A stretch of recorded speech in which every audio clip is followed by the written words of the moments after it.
ఎందుకు మీరు మాంత్రిక శక్తులు మీరు తీసుకోవాలని అనుకున్నారు? అసలు ఒకప్పుడు అంత మూర్ఖంగా ఎందుకు ఆలోచించేవాళ్ళు? ఎందుకు నేను మాంత్రిక శక్తుల దగ్గరికి వెళ్ళాలనుకున్నాను? నన్ను చంపాలనుకుని కొంతమంది, నన్ను కొట్టాలనుకుని కొంతమంది, మరణం నాకు దగ్గరగా ఉందన్న అప్పుడు నేను కాశీ వెళ్ళి కొంతమంది అఘోరాలతో స్నేహం చేసి వాళ్ళకి కొన్ని శక్తులు ఉంటాయి కదా, ఆ శక్తులు నాలోకి రావాలని ఆలోచన చేశాను.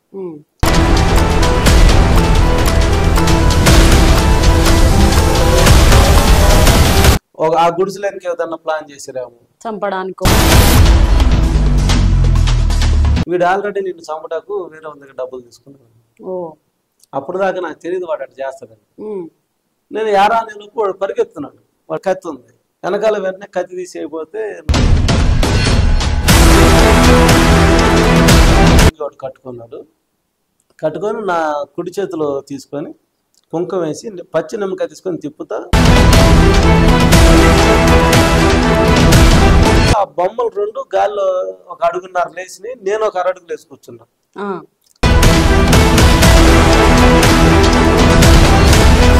వచ్చేస్తే వెంటనే కత్తి మీద చేయి పెట్టి, ఏదేమో నేను ఒక పుస్తకంలో చదివింది ఏంటంటే, చేతబడి చేసే శక్తులు వాడు కనుక ఎవడని ఉంటే వాడు పేకన్న కొయ్యి లేదా పొల్లన్న రాళ్ళు కొట్టని ఉందాను.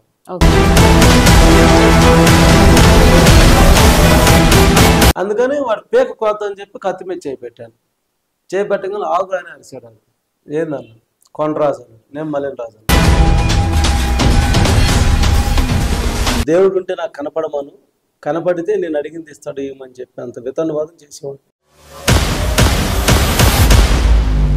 1-2 ప్లేసెస్లలో పాస్టర్ మల్లెల రాజు ఒక హంతకుడు,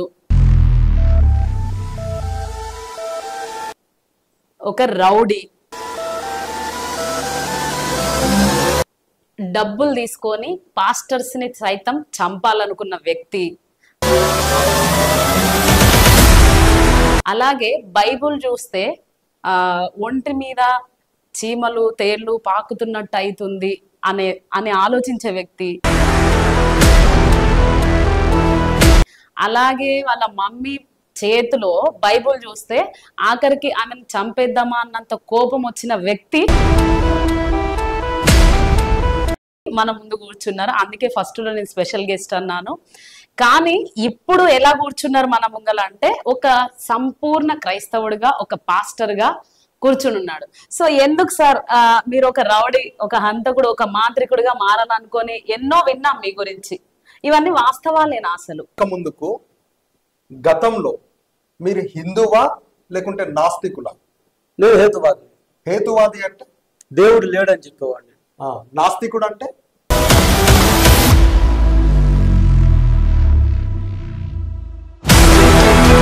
కొన్ని దైవ శక్తులు నాలోకి వస్తే బాగుంటది కదా, లేవని నమ్మిర్రు కదా మీరు. అవే ఉన్నాయని మళ్ళీ ఏ విధంగా నమ్ముతారు? మీరు ఒక హేతువాది కదా, మీరు ఒక నాస్తికుడు కదా, అదే మీరు ఏ విధంగా నమ్మి అక్కడికి వెళ్ళిర్రు? కొన్నిసార్లు ఏమనిపించింది అంటే, పరిస్థితులు అభిషేకించబడిన దేవునితో వాళ్ళకున్న కమిట్మెంట్ ఏదైతే ఉందో ఆ కమిట్మెంట్ లో ప్రార్థన చేస్తే ఏదైనా ఇది. మల్లెల రాజు అనే ఫాస్టర్ దగ్గర దీవెనలు నేను తీసుకుంటున్నా, ఆ ప్రేమ నాకు చెయ్యండి అంటున్నా, నాకు ప్రేమ చేయండి. మహాపరిశుద్ధుడా, ప్రేమ గల తండ్రి, మీ శ్రేష్టమైన పుణ్యపాదాలు పొందినారు ప్రభు.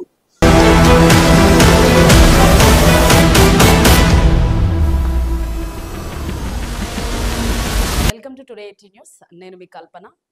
సో ఈరోజు ఒక స్పెషల్ గెస్ట్ మన ముందున్నారు. ఆ సార్ మాటల్లోనే విని తెలుసుకుంటే బాగుంటుంది.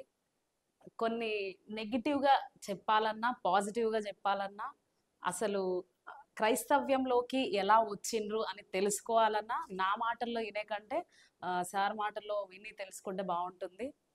సో సార్ నమస్తే, బాగున్నారా? Praise Lord. మీరు ఎక్కడి నుండి వచ్చారు సార్?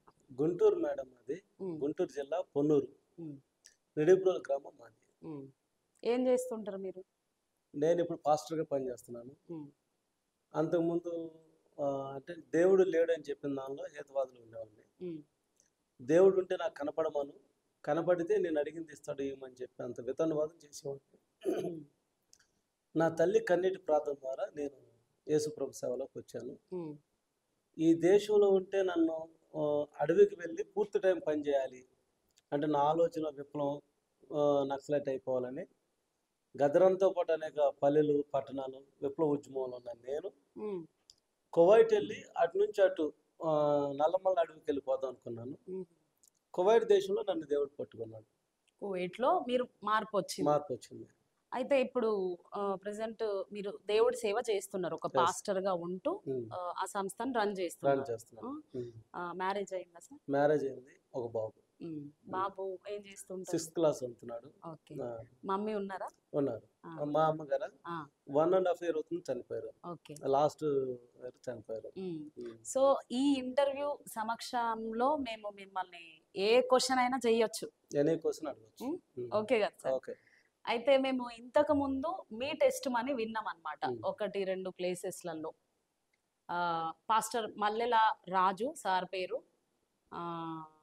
టెస్ట్ మని విన్నప్పుడు ఒక హంతకుడు, ఒక రౌడీ, డబ్బులు తీసుకొని పాస్టర్స్ని సైతం చంపాలనుకున్న వ్యక్తి, అలాగే బైబుల్ చూస్తే ఒంటి మీద చీమలు తేళ్లు పాకుతున్నట్టు అవుతుంది అని ఆలోచించే వ్యక్తి, అలాగే వాళ్ళ మమ్మీ చేతిలో బైబుల్ చూస్తే ఆఖరికి ఆమెను చంపేద్దామా అన్నంత కోపం వచ్చిన వ్యక్తి మన ముందు కూర్చున్నారు. అందుకే ఫస్ట్లో నేను స్పెషల్ గెస్ట్ అన్నాను.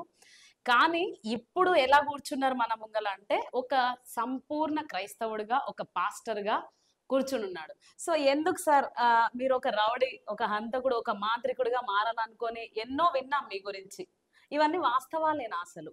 వాస్తవాలే.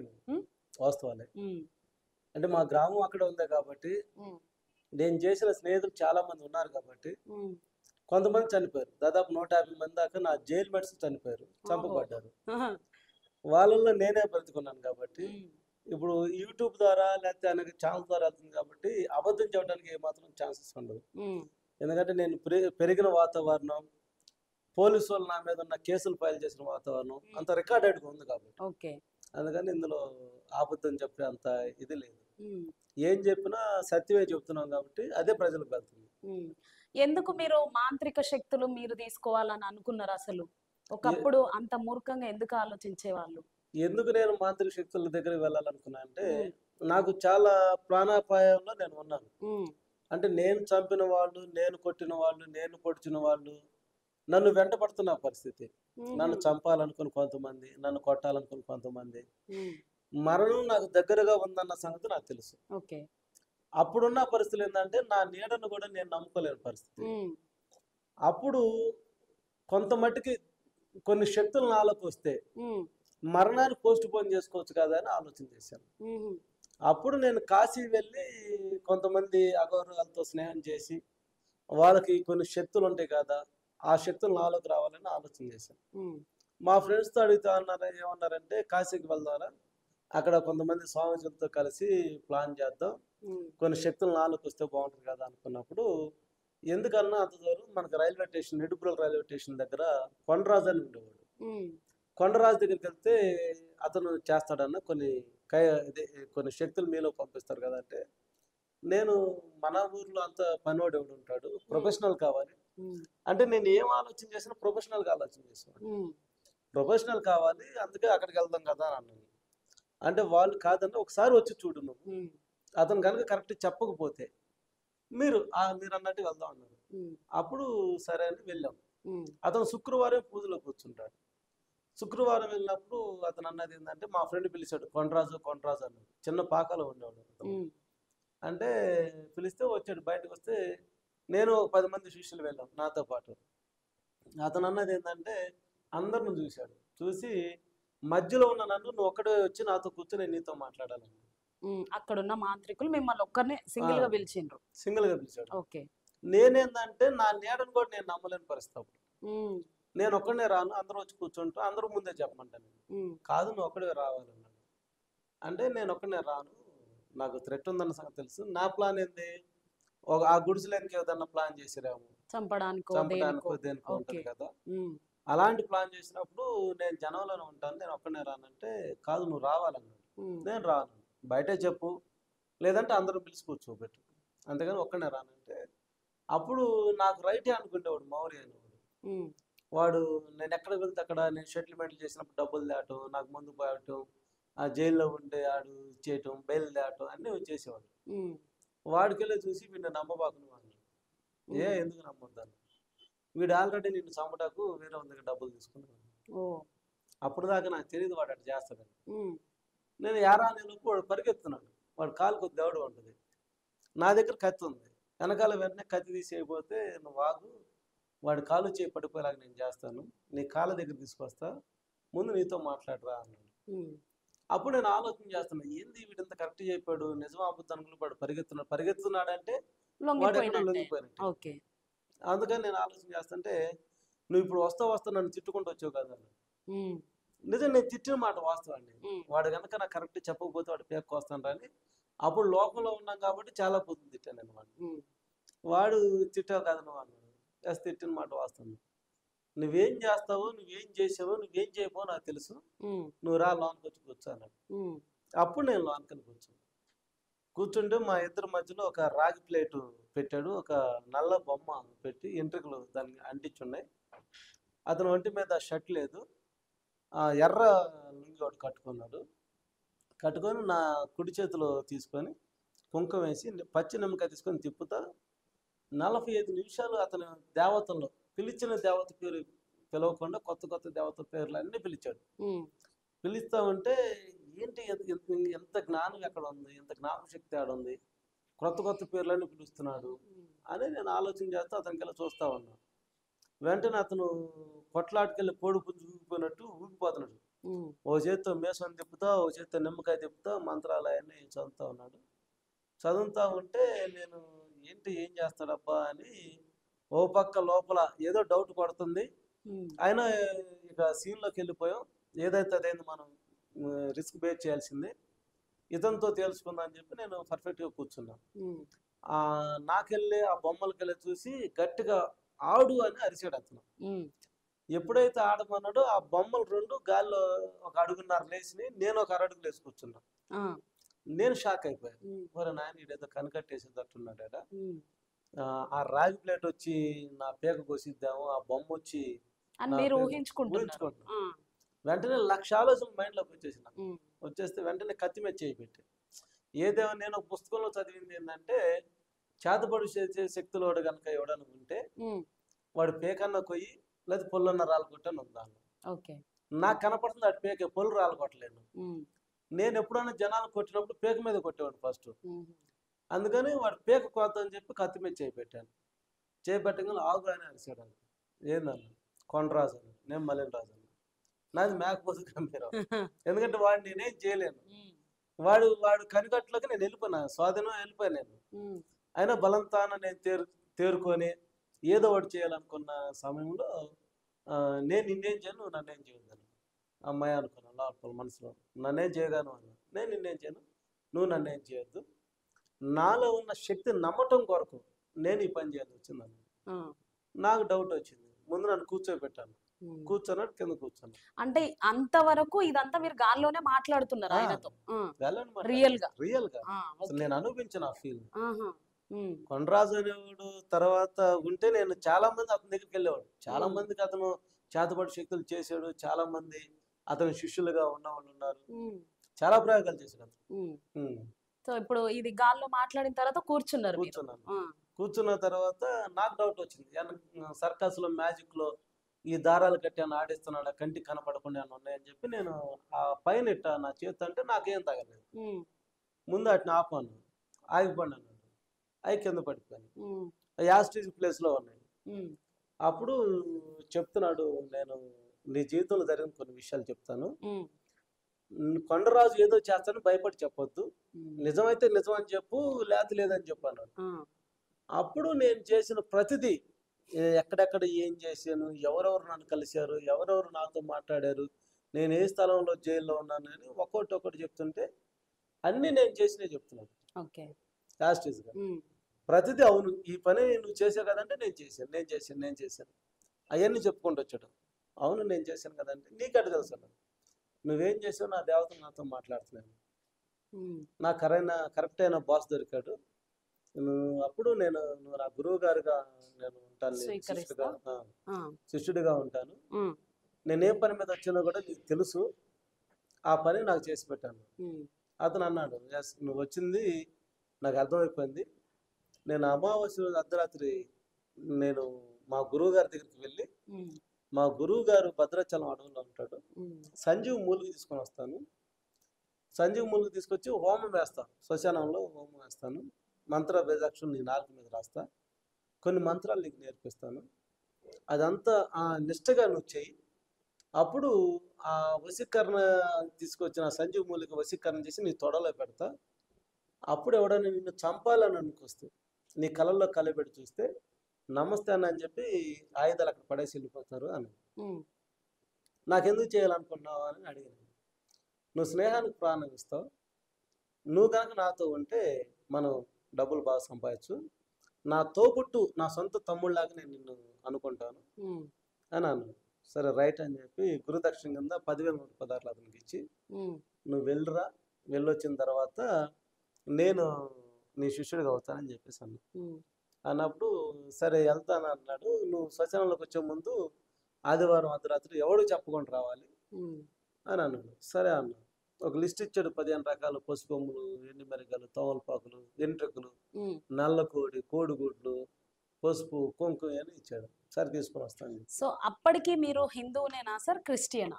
నేను అప్పటికి నాస్తికుడిగా ఉన్నాను. నాస్తికుడు. నాకు అంటే దేవుడు అటు లేడు, హిందూస్ నమ్మరు, ఇటు ఏ దేవుడు క్రిస్టియన్ నమ్మరు. ఎవరిని నమ్మరు. ఉమ్, నాకున్న సిద్ధాంతం ఏంటంటే భూమి తాను చుట్టూ తాను తిరుగుతూ సూర్యుని చుట్టూ తిరుగుతుంది. ఉమ్, భూమికే స్థిరం లేనప్పుడు భూమి మీద ఉన్న మనుషులు ఏంది, ఈ రోజు వస్తే రేపు రెండు కదా. ఉమ్, దేవుడు ఉన్నాడు లేడు ఇవన్నీ మనకు అనవసరం. ఉమ్, చచ్చాక రేపు రెండు అనుకున్నానే తప్ప, చనిపోయినాక ఆత్మ అనేది ఒకటి ఉంటుంది, దాని పరలోకం అనేది ఒకటి ఉంటుంది.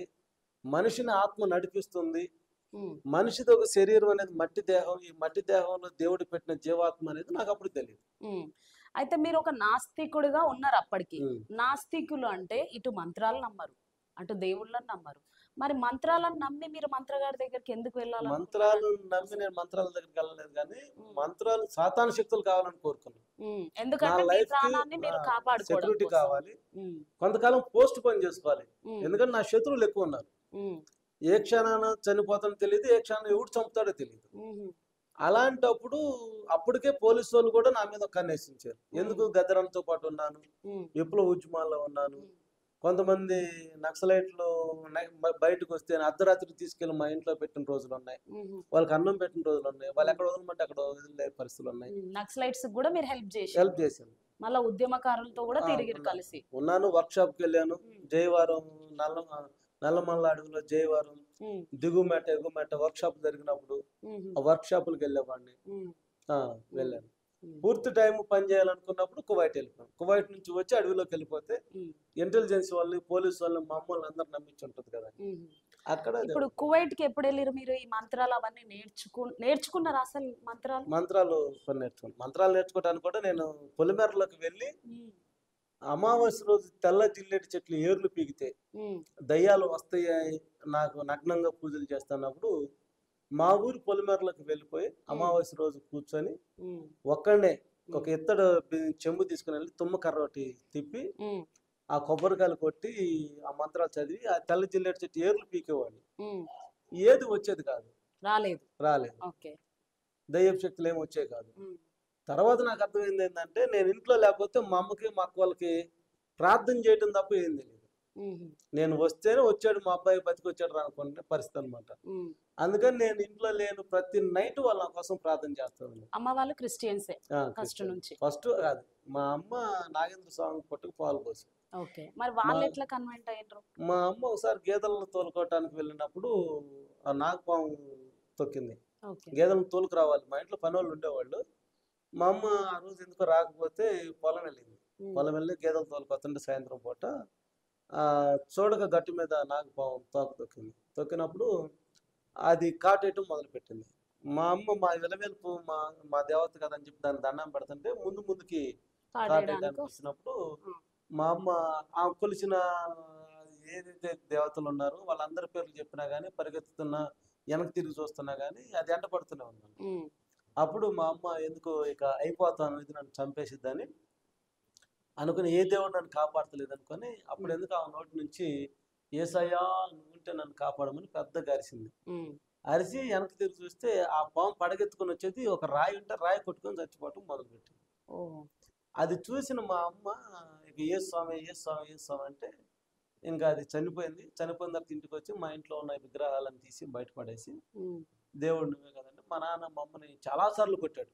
యేసు దేవుడు కాదు నువ్వు మొక్కొద్దు అని. మన దేవతలు ఉన్నారు కదా, ఎందుకు నువ్వు మొక్కుతున్నావు అని. మా అమ్మ ఏంటంటే చస్తే మీ నాన్న చేతిలో చనిపోతాను, రక్షించిన దేవుడు నేను మొక్కుతానే తప్ప రక్షించలేని కాపాడలేని దేవుడు నాకు అవసరం లేదని మా అమ్మ తీర్మానం చేసుకుంది. దొంగచాటుకు చాలా సార్లు మా నాన్న తాకి కొట్టినా తిట్టినా పక్కింటికి వెళ్ళి వస్తానని చెప్పి ప్రార్థనకి వెళ్ళటం, ఏదో ఊరికి వెళ్తానని చెప్పి ప్రార్థనకి వెళ్ళటం, బైబిల్ని దాచుకొని వెళ్ళటం, ప్రార్థనకి వెళ్తున్నట్టు కూడా మా నాన్నకి తెలియకుండా చానాళ్ళు ప్రార్థనకి వెళ్ళేది. కొట్టి కొట్టి మా నాన్న చనిపోడే కానీ మా అమ్మ మొన్నటి వరకు బ్రతిగా ఉంది. ఆమె ప్రార్థనే మేము అందరు లక్ష్యంలోకి రావటం. మీరు ఎంతమంది సార్ బ్రదర్స్ అండ్ సిస్టర్స్? మేము మొత్తం 6. నాకు పెద్దోడు ఒక అన్న ఉన్నాడు, అతను ఇంకా మారు మనసు లేదు, అతను ఉద్యమాల్లో పొలిటికల్ గా ఉన్నాడు. అతని తర్వాత 4 ఆడపిల్లలు, నేను లాస్ట్ వాడిని. 6 మా సంతానం. వాళ్ళందరూ క్రిస్టియన్స్ ఆడపిల్లలు? ఆడపిల్లలందరూ మార్పు చెందారు. మా అమ్మ రక్షించబడిన తర్వాత ఒక ఆమె పేరు పద్మ, అంటే పద్మ అంటే వెంకటేశ్వర స్వామి భార్య పేరు పద్మ. రెండో అమ్మాయి ఆమె పేరు లక్ష్మి, లక్ష్మీ దేవత పేరు పెట్టారు. 3వ ఆమె పేరు సామ్రాజ్యం, ఆమెకు దేవత పేరు. 4వ ఆమె వాణి. ఎట్ట వాళ్ళ పేర్లు అందరి పేర్లు హిందువుల పేర్లే. నా పేరు బుచ్చిరాజు. అయితే అందరూ మల్లెల రాజు అంటారు కాబట్టి పొన్నూరులో ఎస్ఐ రవికుమార్ అని ఉండేవాడు.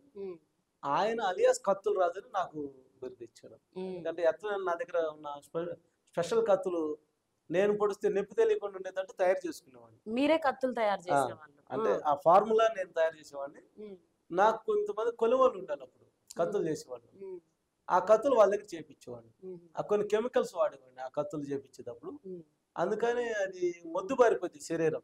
నేను పొడిచినప్పుడు నొప్పి తెలియదు, మొద్దు బారిపోద్ది. ఎంతమందిని పొడిచింటొచ్చు సార్ మీరు? నేను వారంలో 6 రోజులు అయితే 6 రోజులు, 7 రోజులు అయితే 7 రోజులు జైల్లో ఉన్నాను. మల్లెల రాజు వాడు సిగరెట్ లేదని పొడిచాడని పేపర్లో వచ్చినాయి. 3 అంశాలు మందు అయిపోతే పొడిచాడని పేపర్లో వచ్చినాయి. మాట వెళ్ళిపోతే పొడిచాడని పేపర్లో వచ్చినాయి. ఫస్ట్ దెబ్బ కొట్టేవాడిని, రెండో దెబ్బ పొడిచేవాడిని అంతే. అంతే. అందుకే కత్తుల రాజు అని మీకు పేరు. ఎందుకు మరి మీరు పొడిచాలనేది అది ఒక ప్యాషన్ అనుకున్నారా? అట్లా ఎట్లా పొడిచేవాళ్ళు అసలు? అప్పుడు అదొక మోర్కపు ఆలోచన అంతే. ప్యాషన్ అంటే రౌడీగా ఉన్నాం కాబట్టి మాట వెళ్ళకపోతే తన్నాలు పడవాలి. నాకున్నది ఏంటంటే లగ్జరీగా లైఫ్ అనుభవించాలి. లగ్జరీగా ఉండొచ్చు అని అనుకునేవాళ్ళు. అప్పుడేంటంటే డబ్బు కోసం ఏమైనా చేయాలి. డబ్బు అంటే కాకిలాగా కలకాలంగా అంటే అంశలాగా 6 నెలలు చాలు అనుకున్నాను. పుట్టిన జీవి ప్రతిదీ పెరకమాందు, పెరిగిన ప్రతి చావకమాందు. పుట్టటువంటి జరిగితే పెరగాలి, పెరగటువంటి జరిగితే చావాలి. చచ్చేదానికోసం ఎందుకు ఈ ఆరాటం పోరాటం? హ్యాపీగా చంపైన నేను బ్రతకలేకపోతే ఎదుటి చంపైనా బ్రతుకుతాం అని అంత కోపం నాలో ఉండేది. అదే ఆలోచనతున్నాను. అందుకే వచ్చిన వాళ్ళు కూడా నా దగ్గర కన్నా వాడిని కొట్టు, ఈయన కొట్టు, ఆడిని పొడు, ఈయన పొడు అంటే డబ్బులు తీసుకొని లేకపోతే ముందు ఇచ్చి నాటుకోటి ఒకటి పెడితే చేసిన సీన్లు ఎన్నో ఉన్నాయి. చాలా ప్లాన్లు చేసి చాలా చోట్ల కేసులు కూడా తెలియకుండా చేసిన సీన్లు కూడా ఎన్నో. సో ఇప్పుడు అవన్నీ కేసులు క్లియర్ అయిపోయినాయి, మొత్తం క్లియర్ చేసుకున్నారు. ఇక్కడ ఈ మంత్రశక్తులు ఇవన్నీ నేర్చుకోవడం అయిపోయిన తర్వాత మీరు కువైట్ కి వెళ్ళాలని అనుకున్నారా? ఎందుకు వెళ్ళాలనుకున్నారు కువైట్? అసలు కువైట్ కి నాకు సంబంధమే లేదు. నేను కువైట్ వెళ్తాను, కువైట్ వెళ్ళాల్సి వచ్చింది అనేది నా ఆలోచన, నా ప్లాన్ లో కూడా లేదు.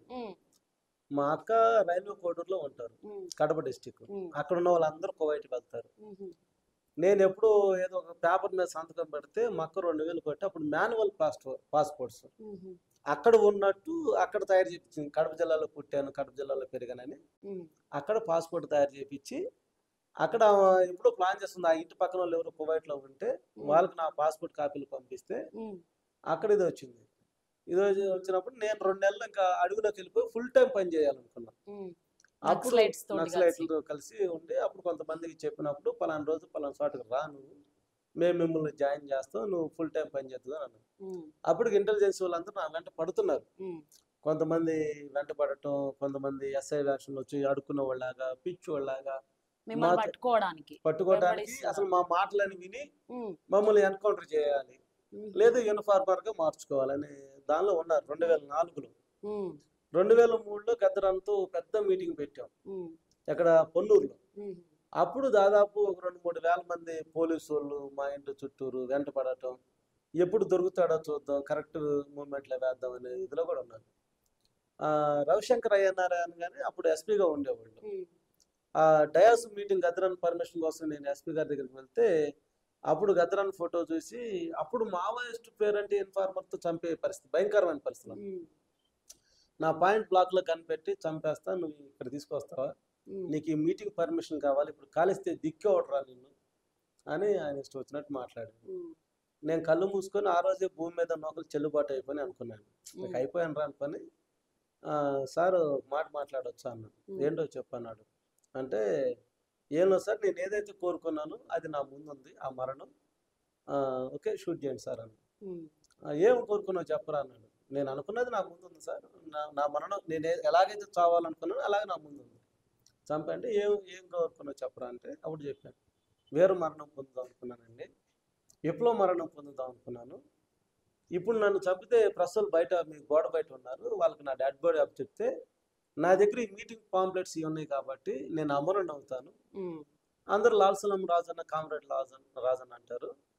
స్టేట్ మొత్తం నా పేరు మోసం మోగిపోయింది. నేను ఏదైతే అనుకున్నా అది నా ముందు ఉంది, షూట్ చేయండి సార్ అన్న. ఉమ్, ఒక కానిస్టేబుల్ని పంపించి చూసిరారా అన్న.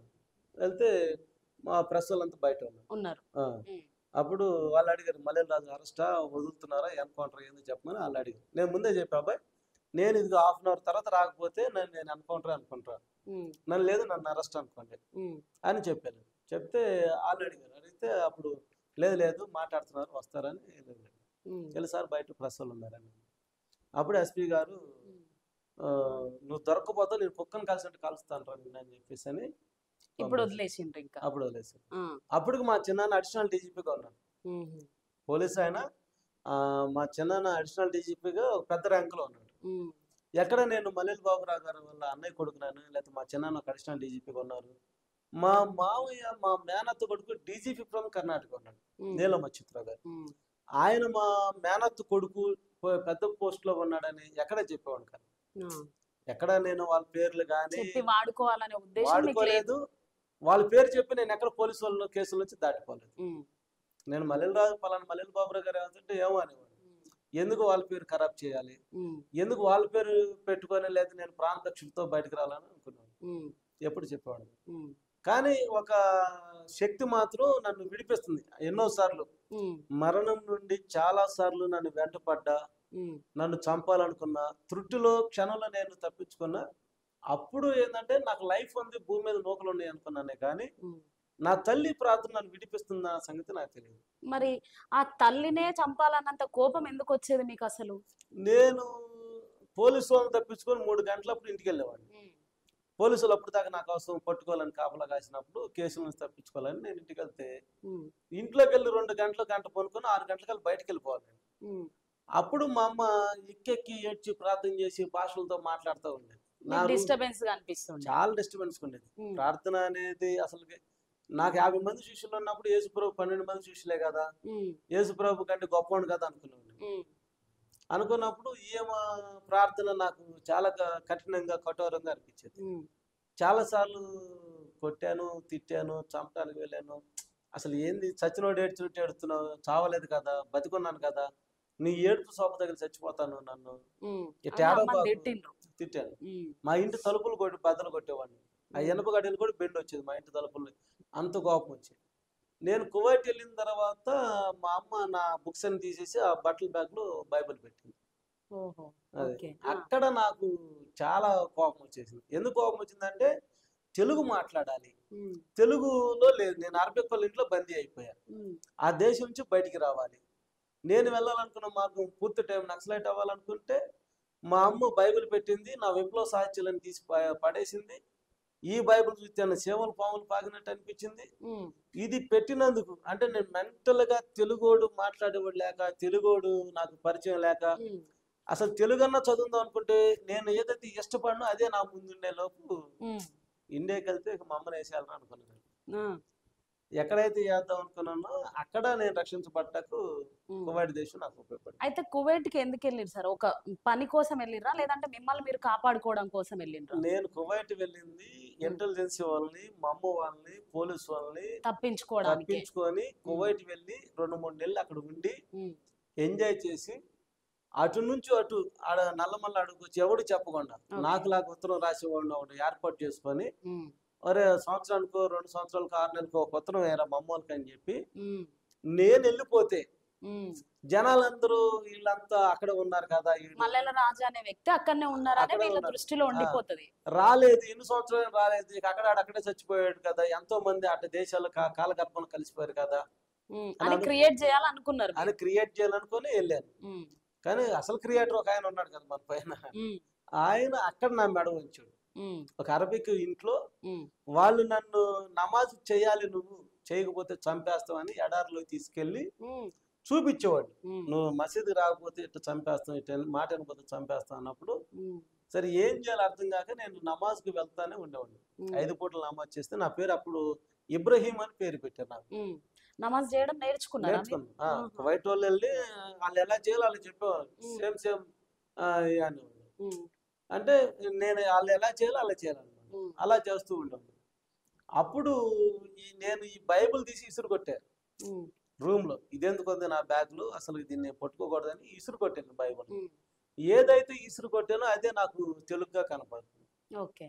అప్పుడు నేను బైబిల్ అసలు ఏదో ఒకటి ముందు ఈ మెంటల్ టార్చర్ నుంచి తట్టుకుందాం, తెలుగన్న కనపడుతుంది కదా, అది అదేనా చదువుదాన్ని చేస్తే యెషయా గ్రంథం 41వ అధ్యాయం 8వ వచనం, నా సేవకుడైన ఇశ్రాయేలు, నేను ఏర్పరచుకున్న యాకోబు, బూది కొనాల నుంచి పిలుచుకున్నవాడా, నువ్వు నా దాసుడు అని, నేను నిన్ను ఉపేక్షించలేదు, భయపడకు నేను నీకు తోడై ఉన్నాను, దిగులు పడకు నేను నీ దేవుడు అయి ఉన్నాను.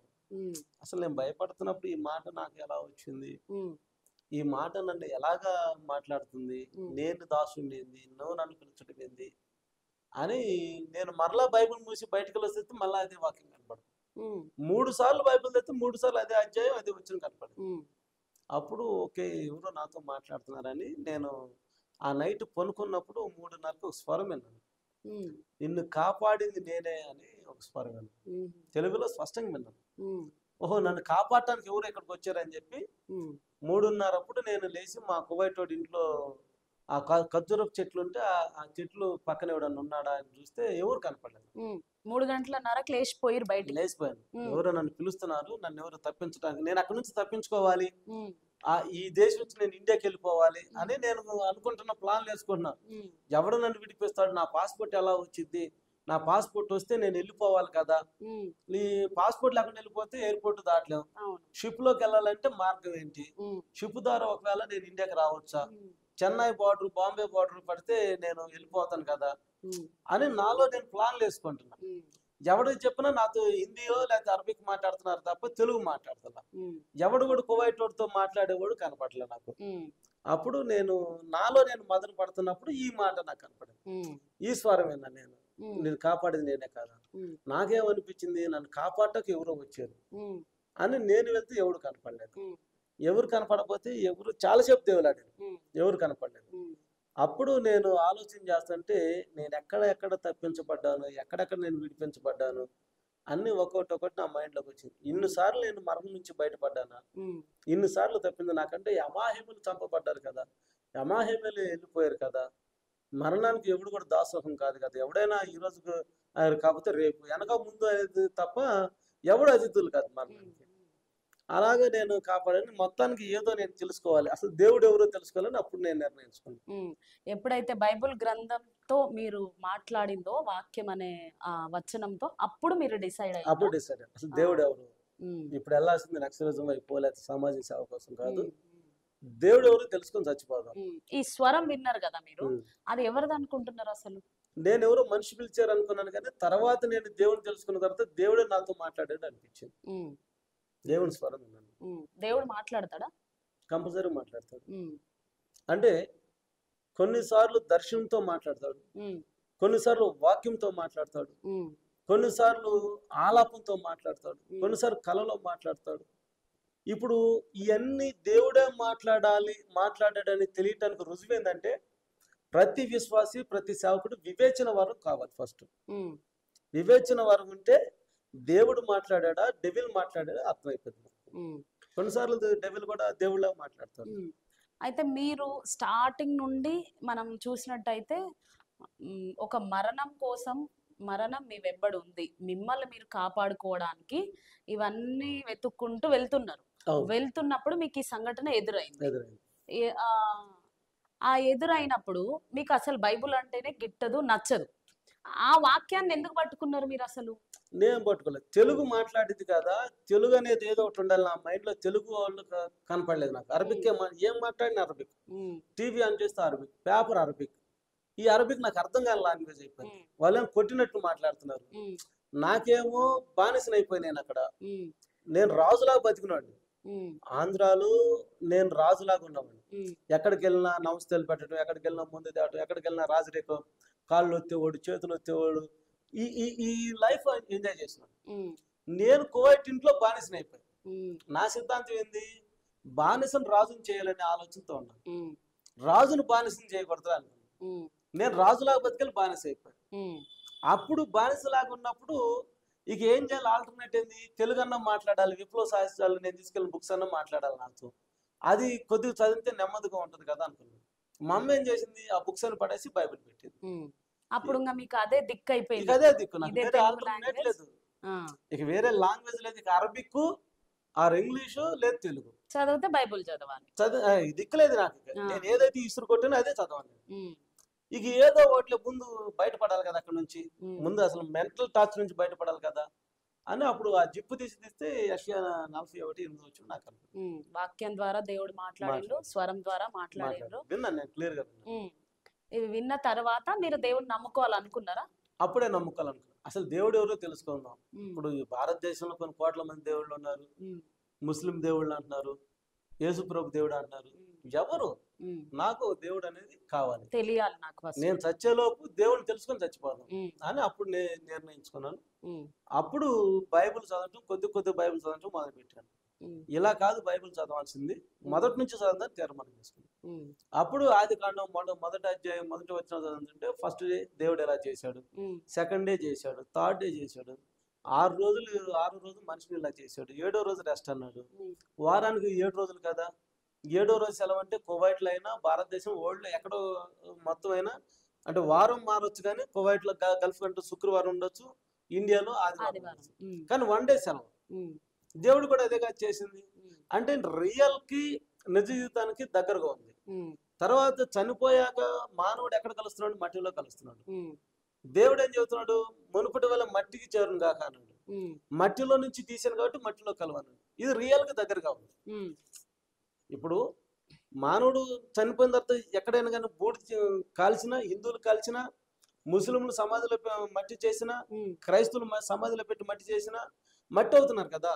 వాడు నేలల్లో కలిపిన భూమిలోకి చేరితే ఆ బూడిది కూడా మట్టిలో కలవాల్సింది. బైబిల్ వాక్యం ఏం చెప్తుంది, నువ్వు మట్టి నుంచి తీయబడ్డా కాబట్టి మళ్ళీ మట్టిలో కలిసిపోతావు. ఇది క్లియర్ గా ఉంది. వారానికి ఎన్ని రోజులు, 7 రోజులు. 7 రోజులు ఒక రోజు దేవుడు రెస్ట్ తీసుకున్నాడు. 6 రోజులు చేసింది యావత్తు మంచిది అనిపించి 7వ రోజు రెస్ట్ తీసుకున్నాడు. 7వ రోజు మానవుడు కూడా భూమి మీద కూడా రెస్టే కదా. వాడు నమ్మినా నమ్మకపోయినా, హిందూ అయినా ముస్లిం అయినా క్రిస్టియన్ 7వ రోజు కూడా రెస్టే కదా. ఇది బైబిల్ కు దగ్గరగా ఉంది కదా. ఇది దగ్గరగా ఉంది కాబట్టి చదవాలనుకున్నాను. సో అలా మీరు బైబిల్ చదవడం స్టార్ట్ చేసిండ్రు. అయితే ఇప్పుడు మీరు చెయ్యని పని అంటూ లేదు, కఠినంగా ఆఖరికి కన్న తల్లి దగ్గర నుండి వేరే వాళ్ళని తిట్టడం, కొట్టడము అంతా కూడా మీరు చేసేసిండ్రు. మొత్తము ఒక మాంత్రిక శక్తులైనా, హత్యలు చేయడం అయినా, లేదంటే ఇంకా ఏదైనా. అలాంటి స్థితిలో ఉన్న మీతో దేవుడు ఎందుకు మాట్లాడతాడు? అసలు దేవుడు అంటే మంచోళ్ళతో మాట్లాడాలి, మంచోళ్ళని పిలుచుకోవాలి, మంచి అనేదాన్ని ఎంచుకోవాలి దేవుడు. మరి మీరు యేసుక్రీస్తు ప్రభువు మీతో మాట్లాడిండు, బైబుల్ నాతో మాట్లాడింది అంటే దేవుడు ఒక హత్య చేసిన వాళ్ళతో, లేకపోతే చెడ్డ వాళ్ళతో, పాపాత్ములతో మాట్లాడడానికి వచ్చిండ దేవుడు? చాలా వస్తుంది. ఎందుకంటే డాక్టర్ పేషెంట్కి అవసరం, మంచి వాళ్ళకి ఆరోగ్యవంతులకు అవసరం. డాక్టర్ అంటే రోగికి అవసరం. దేవుడు కూడా పాపుల కోసమే అవసరం. ఉమ్, మంచి వాళ్ళని ఆయన క్లియర్గా చెప్పిన మాట ఏంటంటే, ఉమ్, నేను మంచి వాళ్ళ కోసం రాలేదు అన్నాడు. ఉమ్, హీరో ఎప్పుడైనా మీరు ఎన్నో సినిమాలు గతంలో ఒకవేళ ఐడియా ఉంటే ఇప్పుడు కూడా ఉమ్, హీరో పేదవాళ్ళ పక్షాన్ని నిలబడతాడా, నా డబ్బున్న వాళ్ళ పక్షాన్ని నిలబడతాడా?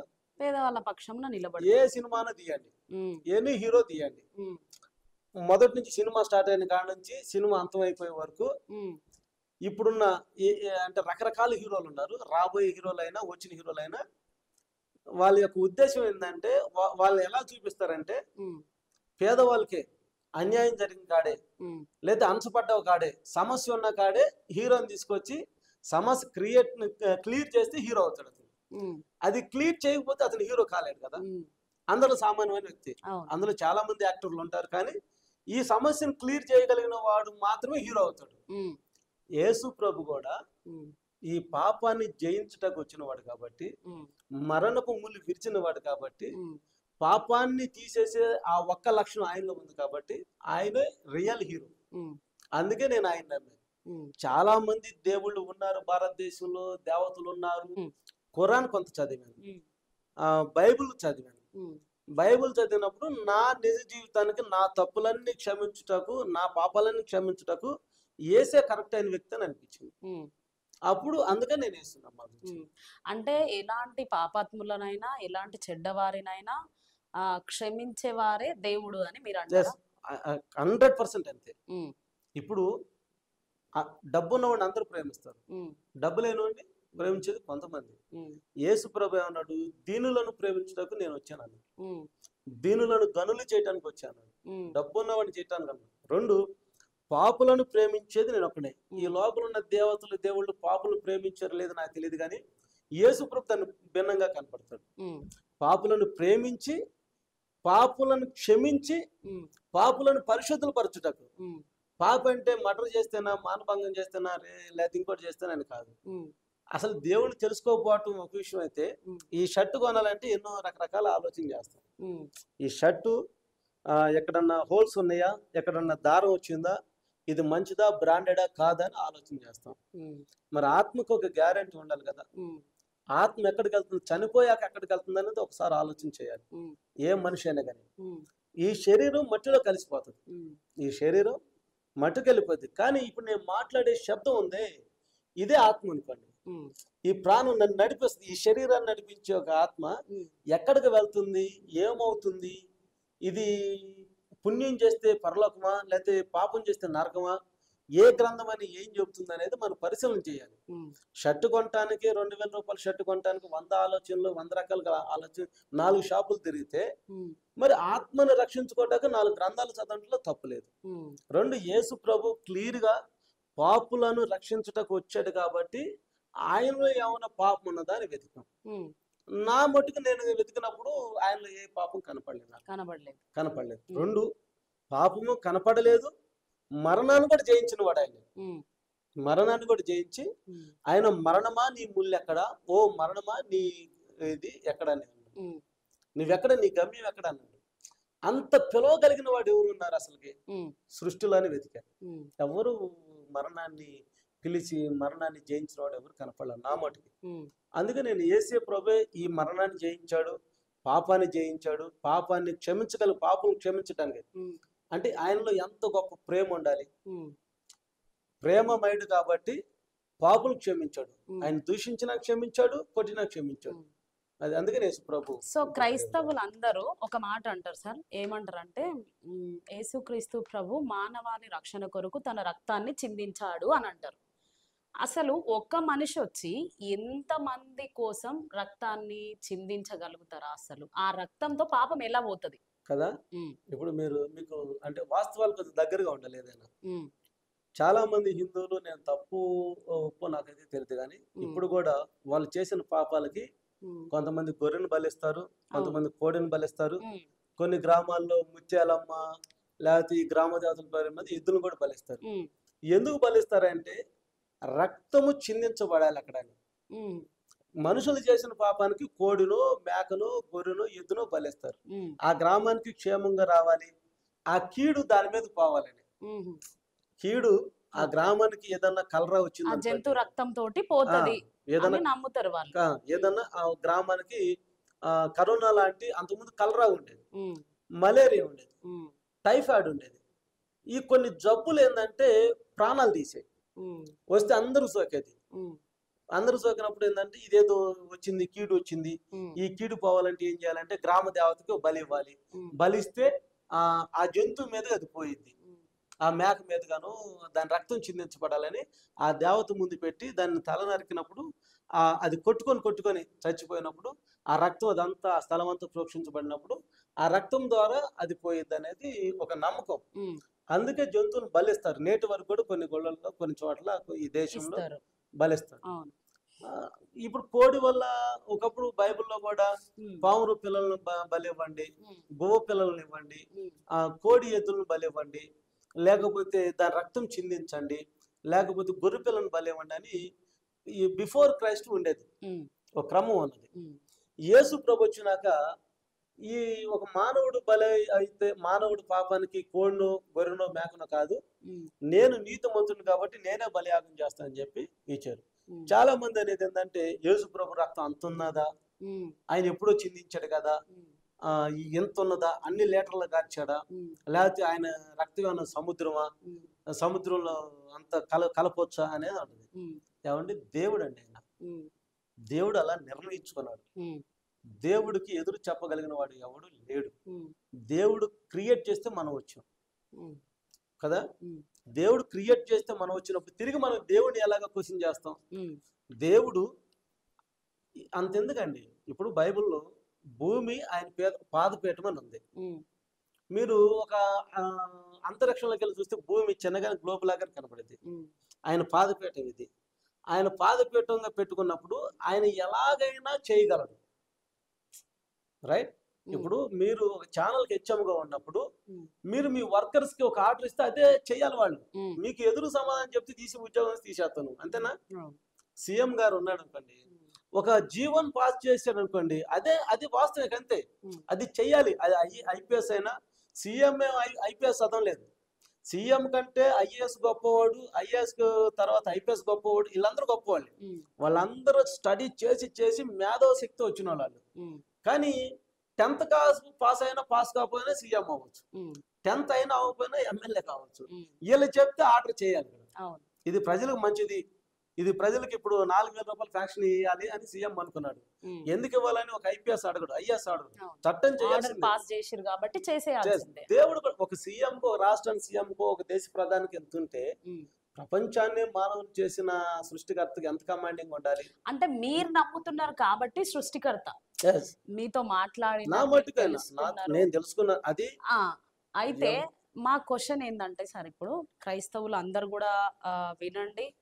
ఒక క్వశ్చన్ ఏంటంటే, యేసుక్రీస్తు ప్రభు దేవుడైతే, మా క్వశ్చనే కాదు, ఇక్కడ కొంతమంది హైందవ సహోదరులు కావచ్చు, క్రైస్తవ సహోదరులు కావచ్చు, నూతనంగా కొత్తగా క్రిస్టియానిటీలోకి వచ్చే వాళ్ళు కావచ్చు, యేసుక్రీస్తు దేవుడైతే ఎందుకు ఆయన ఈ లోకానికి వచ్చి ప్రాణం ఇచ్చి ప్రాణం తిరిగి పునరుత్థానుడు అయితేనే కాపాడగలుగుతాడా? ఆయన ఒకవేళ దేవుడు అయితే పైనుండి అన్ని చేసేయచ్చు కదా అని అంటారు. దానికి ఏం చెప్తారు మీరు? పైనుండి అన్ని చేసే కార్యక్రమాలు యేసు ప్రభు రాకముందు అన్ని చేశారు. మానవుడు ఇప్పుడు కన్న పిల్లలకి చాలా ప్రేమ ఉంటుంది. వాడు కసాయవాడైనా, ఇప్పుడు మీరు ఒక బిడ్డను కన్నారనుకోండి, మీ పేగు బంధం ఏంటంటే వాడు దొంగ అయినా, వాడు ఏదైనా అంతకుడైనా, వాడు ఏమైనా పాడైపోతుంటే మీ గుండె తరుక్కుపోయింది. ఎందుకు? మీరు కన్నారు కాబట్టి. నాకు ఆ బిడ్డ మీద అంత ప్రేమ ఉండదు, ఎందుకు? నేను కనలేదు కాబట్టి. నేను వాడు పాడవుతుంటే పాడైతే అయ్యాడులేరా, నాశనం అయితే అయ్యాడులేరా, ఏమైతే మహైతే చచ్చిపోతాడు రా, తెలుసుకుంటే బాగుపడతాడు, లేకుంటే పోతే పోతాడు. కానీ నువ్వేమనుకుంటావు? తెలుసుకోవాలి. ఒక దెబ్బ కొట్టో, ఒక మాట ఆయన, వాడిని బంధించో, అవసరమైతే ఇంకెవరి దగ్గర కన్నా తీసుకొని వెళ్ళో, ఎలాగైనా వాడు తెలుసుకోవాలి, వాడిని ఒక మంచి మార్గంలో పెట్టాలి. ఎందుకు? మీ రక్త సంబంధికుడు కాబట్టి, నీ పేగు తెంచుకొని పుట్టాడు కాబట్టి వాడి మీద అంత ప్రేమ, వాడికి ఏది ఏమని మంచి మార్గంలో పెట్టాలి, వాడిని రక్షించాలి అనుకుంటాను, రైట్? ఒక పాము వచ్చింది లేదా పులి వచ్చి ఆ బిడ్డని చంపబోతుంటే నేనైతే దూరంగా ఉంటాను, ఎందుకు? నా బిడ్డ కాదు కాబట్టి. నా ప్రాణాన్ని పన్నంగా పెట్టను. నువ్వు ఉంటావా? నువ్వు ఉండగలుగుతావా? లేదు. నా ప్రాణం పోయినా సరే నా పిల్ల ఫస్ట్ నువ్వు ఆహారం అయిపోయి నీ బిడ్డను పక్కన పెట్టేస్తావు. దట్ ఈస్ తల్లి లేదా తండ్రి, ఉమ్, వాళ్ళకి ఉన్న ఎఫెక్షన్ అలాంటిది. తన బిడ్డల్ని ప్రాణం పోసి ఉమ్, తను బలి అవ్వాలనుకున్నాడు. ఉమ్, యేసు ప్రభు కూడా తను స్వరక్తం ఇచ్చి సంపాదించుకోవాలనుకున్నాడు. ఉమ్, ఒక పాపాన్ని కడగాలంటే రక్త ప్రోక్షణ జరగాలి కాబట్టి, ఆ రక్తం నాదై ఉండాలి కాబట్టి, నేను కన్నాను కాబట్టి, నేనే జీవవాత్మను ఊదాను, ఉమ్, నేనే మరలా వాళ్ళ కోసం బలియాగం అవ్వాలి, ఈ విధంగానే వాళ్ళు తెలుసుకోవాలి, తెలుసుకొని సన్మార్గంలో నడిపించాలి అనుకున్నాడు కాబట్టి ఉమ్, ఆయన ఈ లోకానికి వచ్చాడు. ఉమ్, మానవ రూపంలో వచ్చాడు, శరీరధారి వచ్చాడు. ఆయన ఒక ఏర్పాటు చేసుకున్నాడు, నేను కన్యమరి గర్భంలోకి వెళ్ళాలి, పురుషుని వెరగను శరీరంలోకి వెళ్ళాలి. ఉమ్, అలాంటి ఒక కన్యకని నేను చూసుకోవాలనుకున్నా. ప్రపంచం అంతా ఎదిగితే మరియే దొరికింది. ఉమ్, మరీ గర్భంలోకి వెళ్ళాలనుకుని మరీ గర్భం ద్వారా ఈ లోకానికి వచ్చాడు. ఉమ్. ఆకాశం నుంచి ఊడిపోతే మళ్ళీ 100 క్వశ్చన్లు వస్తాయి. ఈయన దేవుడేనా, ఆకాశం నుండి ఎట్లా ఊడిపడ్డాడు? ఎలా ఊడిపడ్డాడు ఉమ్, అంటే వాస్తవాలకు దగ్గరగా ఉండాలి తప్ప ఉమ్, వాస్తవాలకు దూరంగా ఉండకూడదు. ఉమ్, అందుకే దేవుడు అక్కడి నుంచి చేయాలి, చాలా సార్లు అక్కడి నుంచి చేశాడు. ఉమ్, మోషేతో అక్కడ ఉండే చేశాడు, ఉమ్, తర్వాత దావీదుతో అక్కడుండే చేశాడు, ఉమ్, యెహోషువతో అక్కడుండే చేశాడు, ఉమ్, ఎంతో మందితో ప్రవక్తలతో ఆయన ఆకాశం నుండే చేశాడు. ఉమ్, ఎంతమంది ప్రవక్తల నుండి ఆకాశం నుండి చేసినా ఆయన అనుకున్న పాప విమోచన జరగలేదు. ఉమ్, మోషే రాని, ఆదాము రాని, నోవాహు రాని, దావీదు రాని, ప్రవక్తలు అందరూ వచ్చిన, సమూయేలు, షలోమోను అందరూ వచ్చినా కానీ దేవుడు అనుకున్న చిత్తాన్ని పర్ఫెక్ట్ గా నెరవేర్చలేకపోయాడు. ఉమ్, అందుకే ఇలా కాదు, ప్రవక్తలు అందరూ వచ్చాడు, ఆకాశంలో నువ్వు అన్న క్వశ్చన్ ఆకాశం నుండి చేయొచ్చు కదా, ఉమ్, ఆకాశం నుండి చేశాడు. ఎర్ర సముద్రాన్ని పాయలు చేశాడు, ఉమ్, దాటారు, మళ్ళీ కొనుక్కున్నారు. ఉమ్, ఆకాశం నుండి పూరేల పక్షిని పంపించాడు, మళ్ళీ కొనుక్కున్నారు. ఆకాశం నుండి బండను చీల్చాడు, ఆకాశం నుండి ఐగుప్తు దేశాన్ని విడిపించాడు, ఆకాశంలో అనేక మజిలీలు చేశాడు అమ్మ దేవుడు. ఉమ్, ఎన్ని చేసినా ఆ తింటున్నారు, మేలు పొందుకుంటున్నారు, మర్చిపోతున్నారు. ఉమ్, అందుకే ఏమన్నాడు, ఇలా కాదు, నేనే రావాలి. ఉమ్, ఎలా రావాలి? ఎడారిలో వస్తే నమ్మరు, ఆకాశం ఊడిపడితే నమ్మరు. ఇప్పుడు ఏం చేయాలి? ఒక శరీరధారిగా వచ్చి బాల్యం నుండే పెరిగి, బాల్యం నుండే నీతి వాక్యం చెప్పి, బాల్యం నుండి వాళ్ళ కళ్ళ ముందే ఎలా పెరగాలి, ఎలా మాట్లాడాలి, ఆయన నడక, ఆయన పడక, ఆయన మాట, ఆయన తీరు యథార్థంగా ప్రజలు చూపించాలని అక్కడే పుట్టి పెరిగి, అక్కడే ప్రవచించి, అక్కడే మరణించి, అక్కడే తిరిగి లేచి వాళ్ళకే కనపడ్డాడు. ఉమ్, ఇక ఎంతకంటే దేవుడు అని చెప్పడానికి ఆయన గొప్ప సాక్ష్యం కావాలి. Right sir. అయితే యేసుక్రీస్తు ప్రభు దేవుడు అనే వివరణ చాలా మంచిగా ఇచ్చిండ్రు. మీరు నమ్ముతున్నారా యేసుక్రీస్తు ప్రభు దేవుడు అని? 1000% నాలో ఏ డౌట్ లేదు. ఆయన రక్షకుడు, ఆయన విమోచకుడు. నా ప్రాణం పోయినా అదే చెప్తా, ఆయనే దేవుడు. ఆయన మాత్రమే దేవుడు, రక్షకుడు అని అనుకుంటున్నారా? నేను ఆయన ఒక్కడే దేవుడు అనుకుంటున్నాను. అయితే మీరు రక్షణ ఎప్పుడు తీసుకున్నారు? దేవుళ్ళలోకి కంప్లీట్ గా ఎప్పుడు వచ్చిండ్రు? నేను 2007లో బాప్తిజం తీసుకున్నాను కువైట్ దేశంలో. 2015లో అభిషేకం తీసుకున్నాను. 2018లో సేవలోకి వచ్చాను. ఇప్పుడు మందిరం ఉందా సార్? ఒక ఆదరణకర్త మినిస్ట్రీ అని గుంటూరులో నల్లపాడు దగ్గర రేబకా జోసఫ్ అన్న వాళ్ళ మందిరానికి వెళ్తూ, నాకున్న మందిరాన్ని మా అక్క మా బావకు నడిపిస్తూ, నేను ఇంకో పరిచర్య కొంతమంది ఆత్మీయ పిల్లలను తయారు చేసి ఇనుకొండ దగ్గర కనుమల చెరువు, గుట్లాపల్లి, అప్పాపురం ఇట్లో నా ద్వారా రక్షించబడిన పిల్లల్ని పెట్టి సంఘాలు బలపరిచి సేవ చేపిస్తూ, నేను అనేక చోట్ల మీటింగ్ వెళ్తూ నేను సేవ చేస్తూ ఉన్నాను. ఇవన్నీ జరిగిన తరువాత మీరు మ్యారేజ్ చేసుకున్నారా, లేదంటే ఎప్పుడు మీ మ్యారేజ్ ఎప్పుడు అయింది? 2009లో నా మ్యారేజ్ అయింది. 2009లో మా అక్క కూతురే మ్యారేజ్ అయింది. వాళ్ళు కూడా నమ్మలేదు, వీడు మ్యారేజ్ కోసం డబ్బు కోసం యాక్టింగ్ చేస్తున్నారు అన్నారు. కానీ మ్యారేజ్ నైట్ కూడా, అంటే రేపు పెళ్ళి అయితే ఈరోజు ప్రధానం కూడా మా అక్క మా బావ నాకు మా అక్క కూతురుని తీసుకొని వెళ్ళిపోవాలని ఆలోచన చేశారు. వీడంత కసాయి వాడికి చూస్తా ఎవరు మన పిల్లల్ని మన గొంతు కోసినట్టు ఉంటది, వీడు డబ్బు కోసం లేకపోతే ఇంకో దేనికో పెళ్లి కోసం నటన చేస్తున్నాను. తర్వాత ఫస్ట్ అయితే ఇవ్వను అన్నారు. తర్వాత మా అక్కకి దర్శనం ద్వారా వచ్చినప్పుడు దేవుడు తెలియజేసినప్పుడు వాళ్ళందరూ వాళ్ళు వచ్చి మళ్ళీ చేసుకోమన్నారు. మేము అడిగినప్పుడు దేవుడు మాకు చెప్పినప్పుడు, నేను ఎవరైనా ఇక కమ్యూనిటీతో సంబంధం లేకుండా దేవుడు చూపించిన అమ్మాయిని చేసుకోవాలంటే, మా అమ్మకి కలలో దేవుడు చూపించినప్పుడు మా అక్క వాళ్ళతో చెప్పినప్పుడు, మేము ఇయ్యం, వాడు ఎక్కడ రోడ్డు వాడు ఎప్పుడు చేస్తాడో తెలియదు, అలాంటి వాడికి ఇచ్చి మేము ఎక్కడ గొంతుకోయాలని. నేను కూడా చాలా సంవత్సరాలు పెళ్లి చేసుకోపోయింది. ఎందుకంటే నా జీవితం మధ్యలో ముగించబడింది, అనవసరం ఒక ఆడపిల్ల జీవితం ఎందుకు గొంతుకోయాలి అన్నట్టు ఉన్నాను. కానీ తర్వాత మా అక్క కూడా తెలియజేసిన తర్వాత వాళ్ళు వచ్చి 1 year మా అమ్మాయిని చదివించిన తర్వాత పరీక్షించిన తర్వాత నా ప్రవర్తన చూసి అప్పుడు ఇచ్చింది. చేశారు. ఇప్పుడు ఓకే, అంత బాగానే ఉన్నారు. ఇప్పుడు అంత బాగుంది, హ్యాపీ. మేడం ఏం చేస్తుంటారు? సేవ చేస్తుంటారా మీతో ఇంటి దగ్గర హౌస్ వైఫ్. సో అయితే ఈ సిఎస్ఎస్ అనే సంస్థ ఏంటి సార్ అసలు? క్రిస్టియన్ సేవా సంఘం. ఉమ్, క్రిస్టియన్ సేవా సంఘం. ఎందుకు పెట్టిరు అది? దానికి ఇంకా టైం ఉంది. ఓకే. ఓకే, క్రైస్తవుల కోసం ఒక ప్రొటెక్షన్ ఇవ్వాలి, ఉమ్, క్రైస్తవుల కోసం ఒక సేవ చేయాలి, క్రైస్తవులకు ఒక భరోసా ఉండాలి. ఉమ్, ఈ రాష్ట్రంలో జరుగుతున్న దాడులకి చట్టాన్ని దగ్గర మనకి ఏవైతే భారతదేశ రాజ్యాంగం డాక్టర్ బిఆర్ అంబేద్కర్ కల్పించిన హక్కుల్ని ఉమ్, పొందుపరచడం కోసం ఒక సంస్థ ఫైట్ చేయాలి, ఉమ్, ఒక సంస్థ నిలదీయాలి అనే దాని మీదే దాన్ని తయారు చేసాం. ఉమ్. దాని అంతరాత్మ ఇంకోటి ఉన్నది, అది దేవుని చిత్తమే బయలుపరచమంటే తప్ప. ఈ 23rd కి ఢిల్లీ ప్రోగ్రామ్ అని ఒకటి వింటున్నాం మేము. ఆగస్టు. దానికి కర్త క్రియ అన్ని మీతో కలిసి ఇంకా కొంతమంది క్రైస్తవ నాయకులు ఉన్నారని కూడా తెలుసుకున్నాము. ఎందుకు ఈ ప్రోగ్రామ్ ఏర్పాటు చేసిరు? చెలో ఢిల్లీ అనేది నిరసన ర్యాలీ. సో దేనికోసం, దేన్ని ఉద్దేశించి ఆ ప్రోగ్రామ్ పెడుతున్నారు అసలు? చలో ఢిల్లీ అనే ఆలోచన ప్రవీణ్ పగడాల గారి మరణం మార్చి 24వ తారీఖు రాజమండ్రి దగ్గర కొంతమూరు గ్రామంలో అనుమానాస్పద మృతి అయిన మమ్మల్ని అందరినీ కదిలించి వేసింది. ఆయన డెడ్ బాడీ తీరు అది హత్య, ముమ్మాటికి అది హత్య. ఇప్పటికీ హత్యనే నమ్ముతున్నారా? 100% నమ్ముతుంది. అంటే ఏపీ ప్రభుత్వం అది డిక్లేర్ చేసేసింది కదా యాక్సిడెంట్ ఇది అని, కేసు కూడా కొట్టేసే వరకు వచ్చిందని వింటున్నాం మేము వ్యాఖ్యలు. హర్ష కుమార్ కానీ అక్కడ ఉన్న కొంతమంది నాయకులు కానీ కొంతమంది వెళ్ళి విమర్శించినప్పుడు అక్కడున్న పోలీస్ వ్యవస్థ వాళ్ళందరూ కూడా ఇది యాక్సిడెంట్ అని నిరూపించినాము అని చెప్పేస్తున్నారు. ఆల్కహాల్ వాళ్ళ స్టమక్ లో ఉంది అన్నట్టు కూడా కొన్ని చూపించారు కదా. మరి అనుమానాస్పద మృతి అని ఎట్లా అంటారు ఇప్పటికీ కూడా? ఇప్పుడు పోలీసు వాళ్ళు చెప్పే అన్ని నిజాలు, చంద్రబాబు నాయుడు లేదా ముఖ్యమంత్రి ఆ ప్లేస్ లో ఉన్నా ఎవరైనా ముఖ్యమంత్రి చెప్పే అన్ని నిజాలు వాస్తవాలని నమ్మటానికి లేదు, నమ్మం కూడా. కోర్టుకు వచ్చేదానికి మట్టుకు నాకు తెలిసినంత మటుకు పోలీసు వాడు సాక్ష్యాలు తీసుకోదు, అదర్వైజ్ సాక్ష్యాలు తీసుకుంటాయి. అందుకే ఆయన పడ్డా తీరు ఆ గాయాలు చూసినప్పుడు పోలీసు వాళ్ళు చెప్పినంత మాత్రాన అది నిజాన్ని అవాస్తవం కాదు, అవాస్తవం నిజం చేయలేరు.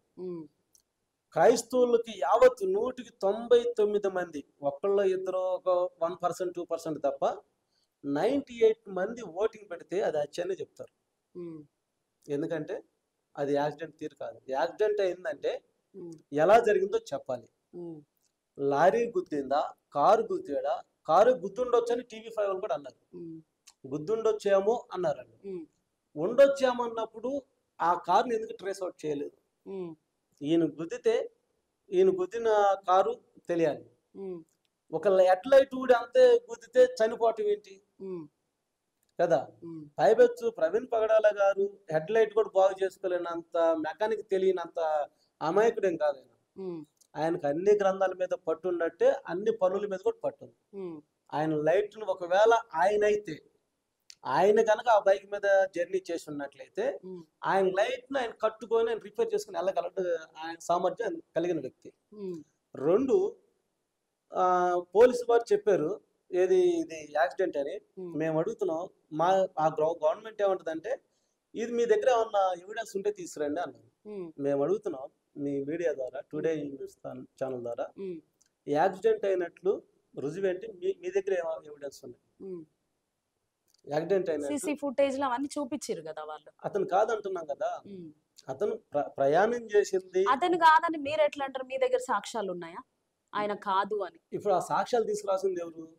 మా డౌట్ ని క్లారిఫై చేయాల్సింది చట్టం, మా అనుమానాన్ని క్లారిఫై చేయాల్సింది చట్టం. మీకు క్రైస్తవుల మీద అంత సిద్ధశుద్ధి ఉంటే, అంత ప్రేమ, అంత ఇది ఉంటే, మా ఓట్లు మీకు కావాలి, మేము మీకు కావాలనుకుని మాకు అందరూ సమానం అనే ధోరణి మీరు ఉంటే, మేము అడిగే ప్రశ్నలకు మా దగ్గర ఉన్న డౌట్స్ మీరు ఆన్సర్ ఇవ్వండి చాలు. మీరు అది యాక్సిడెంట్ అంటున్నారు. మీరు ఫింగర్ ప్రింట్స్ అని తీసారా బైక్ మీద? బైక్ మీద ఉన్న ఫింగర్ ప్రింట్స్ తీసారా?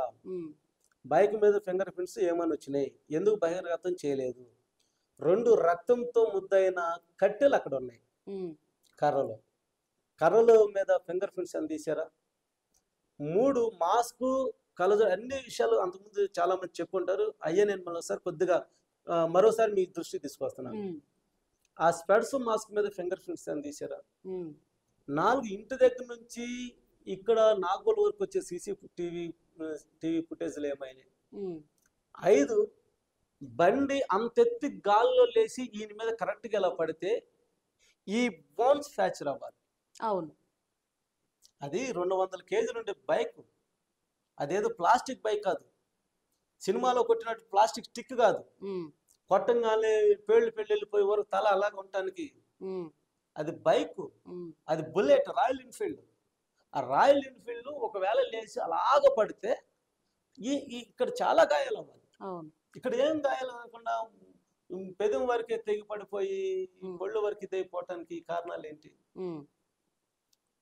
ఇవన్నీ చాలా ఉన్నాయి, ఇంకా చాలా అనుమానాలు. అసలుకి ఆయన పెట్రోల్ బంక్ లో ఆయిల్ కొట్టించుకున్న కాడి నుంచి ఇక్కడ మా చనిపోయే ప్లేస్ వరకు ఎంత ఆయిల్ ఖర్చు అయ్యింది, ఎంత కొట్టించుకున్నాడు, ఇంకా బైక్లు ఎంత ఉంది, ఒకవేళ బైక్ అయినా స్కూటీ అయినా పక్క కొరిగితే ఆయిల్ కాలిద్ది, ఈయన మీద ఆయిల్ ఏమైనా పడిందా పడలేదా, పెట్రోల్ సువాసనలు ఏమైనా వచ్చినాయా, షర్ట్ కానీ పెట్రోల్ అంటిందా, ఇవన్నీ ఎవిడెన్స్ ఉండాలి కదా. ఉన్నాయా? సో ఇవన్నీ అనుమానాలు మీరు వ్యక్తం చేస్తున్నారు ఇప్పటికీ కూడా. ఇప్పుడు కూడా మరి కొంతమంది క్రైస్తవ నాయకులను నేను అంటే పాస్టర్స్ ని ఇక్కడ ఇంటర్వ్యూ చేసిన ఇదే స్టూడియోలో. ఆయన పేరు పాస్టర్ జాన్ పాల్, మీరు వినే ఉండొచ్చు. ఆయన ఇదే స్టూడియోలో ఒక ఛాలెంజ్ చేసిండ్రు అనమాట. ఇప్పుడు పోరాడుతున్న క్రైస్తవ నాయకులు కావచ్చు, పాస్టర్స్ కావచ్చు, ఎవరైనా సరే ఇది పరువు తీసుకోవడానికి తప్ప దేనికి ఉపయోగపడదు, ఇది ముమ్మాటికి యాక్సిడెంటే అని ఆయన ఒక సవాల్ విసిరిండు. మీరు ఎట్లా అంటారు అట్లా ఇది యాక్సిడెంట్ అని నేను క్వశ్చన్ చేసినప్పుడు, ఇది హత్య అని వాళ్ళు నిరూపిస్తే, ఎవరైతే ఇప్పుడు పోరాడుతున్నారో వాళ్ళు నిరూపిస్తే నేను నా పాస్టరిజాన్ని అన్నింటిని వదిలేసుకొని అందరికి బహిరంగ క్షమాపణ చెప్పి నేను వెళ్ళిపోతా అని అన్నారు అనమాట ఆయన. ఇప్పుడు ఆయన యాక్సిడెంట్ అన్నంత మాత్రాన, లేకపోతే ఆయన పాస్టర్ ఎదిరి వదులుకుంటున్న మాత్రాన మేము దాని గురించి పెద్దగా స్పందించాల్సిన అవసరం లేదు. ఎందుకు లేదంటే ఆయన ఒక సేవకుడిని అలా చూస్తుంటే ఇప్పుడు నేను చెప్పే మాటలకి నా మనస్సాక్షి మీద నన్ను గద్దించాలి, నేను ఒట్టేసుకోవాలి. ఓకే, ఆయన మనస్సాక్షి తెలుసు అది ఏ కోణంలో చూశాడు, ఎందుకు చూశాడు అనేది. నా కళ్ళకి నేను చూసినప్పుడు నాకు యాక్సిడెంట్ లా కనపడింది, ఆయన కళ్ళకి అది అనిపించవచ్చు. దాని గురించి ఒక క్రిస్టియన్ గా మేమిద్దరం మళ్ళీ డిబేట్ పడి అసలు మళ్ళీ దేవుని నామాన్ని మేము రోడ్డు మీద వెళ్ళాల్సిన పని లేదు. 2 ఆయన మరణం ఇంకా డెప్త్కి వెళ్తే ఇంకా తాగుబోతాడు అయిపోతాడు, ఇంకా రానియండి, వాస్తవాలు రానియండి, తప్పేముంది. ఒకవేళ అలాంటి వాస్తవాలు వచ్చినా నెక్స్ట్ ఉన్న పాస్టర్స్ ఇట్లా ఉండకూడదని చేసుకుంటారు, తప్పేముంది. ఇప్పటికైనా ప్రవీణ్ పగడాల గారు గవర్నమెంట్ ఏమైనా కాపాడిందనా మీ ఉద్దేశం? కాపాడిందని అంటున్నారు కదా. మా ఉద్దేశం కాపాడలేదు. ఆయన ఎప్పుడైతే తాగాడు, ఎప్పుడైతే బార్లో పెట్టి ఆయన చేసి 1-10 సార్లు ఇదిగో ప్రవీణ్ గారు, అదిగో ప్రవీణ్ గారు బుల్లెట్ మీద ఎట్టెళ్ళాడు, ఈ టోల్ ప్లాజా దగ్గర తీసి అక్కడ కింద పడ్డాడు, ఇక్కడ కింద పడ్డాడు, పదే రోజులు వేసారు. అప్పుడే ఆయన పరువు పోయింది. ప్రత్యేకంగా పోవడానికి పరువు ఇంకా. సో ఒకవేళ ఇప్పుడు ఆయన అలాంటి వారు అయినా ఇంకా ఏమైనా వీళ్ళు పుట్టించి అవి రూమర్స్ కావచ్చు, లేకపోతే వాస్తవాలు కావచ్చు, అదైనా సరే మాకు తెలియాలి అని అంటున్నారు. ఏదైనా తెలియాలి. ఒకవేళ ఆయన తాగి చనిపోయిండు అనేది కూడా మీకు తెలియాలి అంతే. ఆయన తాగాడా తాగలేదు, నేను అలా ప్రవీణ్ పగడాల గారి దగ్గర క్లోజ్ గా ఉండే వాళ్ళని అడిగాను, అలా తాగుతాడా. నాకు తెలిసి ఏ సేవకుడు తాగి డయాస్ మీదకి వెళ్ళడానికి ఇష్టపడ్డాడు, తాగడు కూడా అసలు దాని జోలు కూడా వెళ్ళడు. 2 ఆయన కొన్నది 6 బాటిల్ కొన్నట్టు చూపించారు. బ్రేజా 2, బీర్లు 2, బ్రాందీ 2.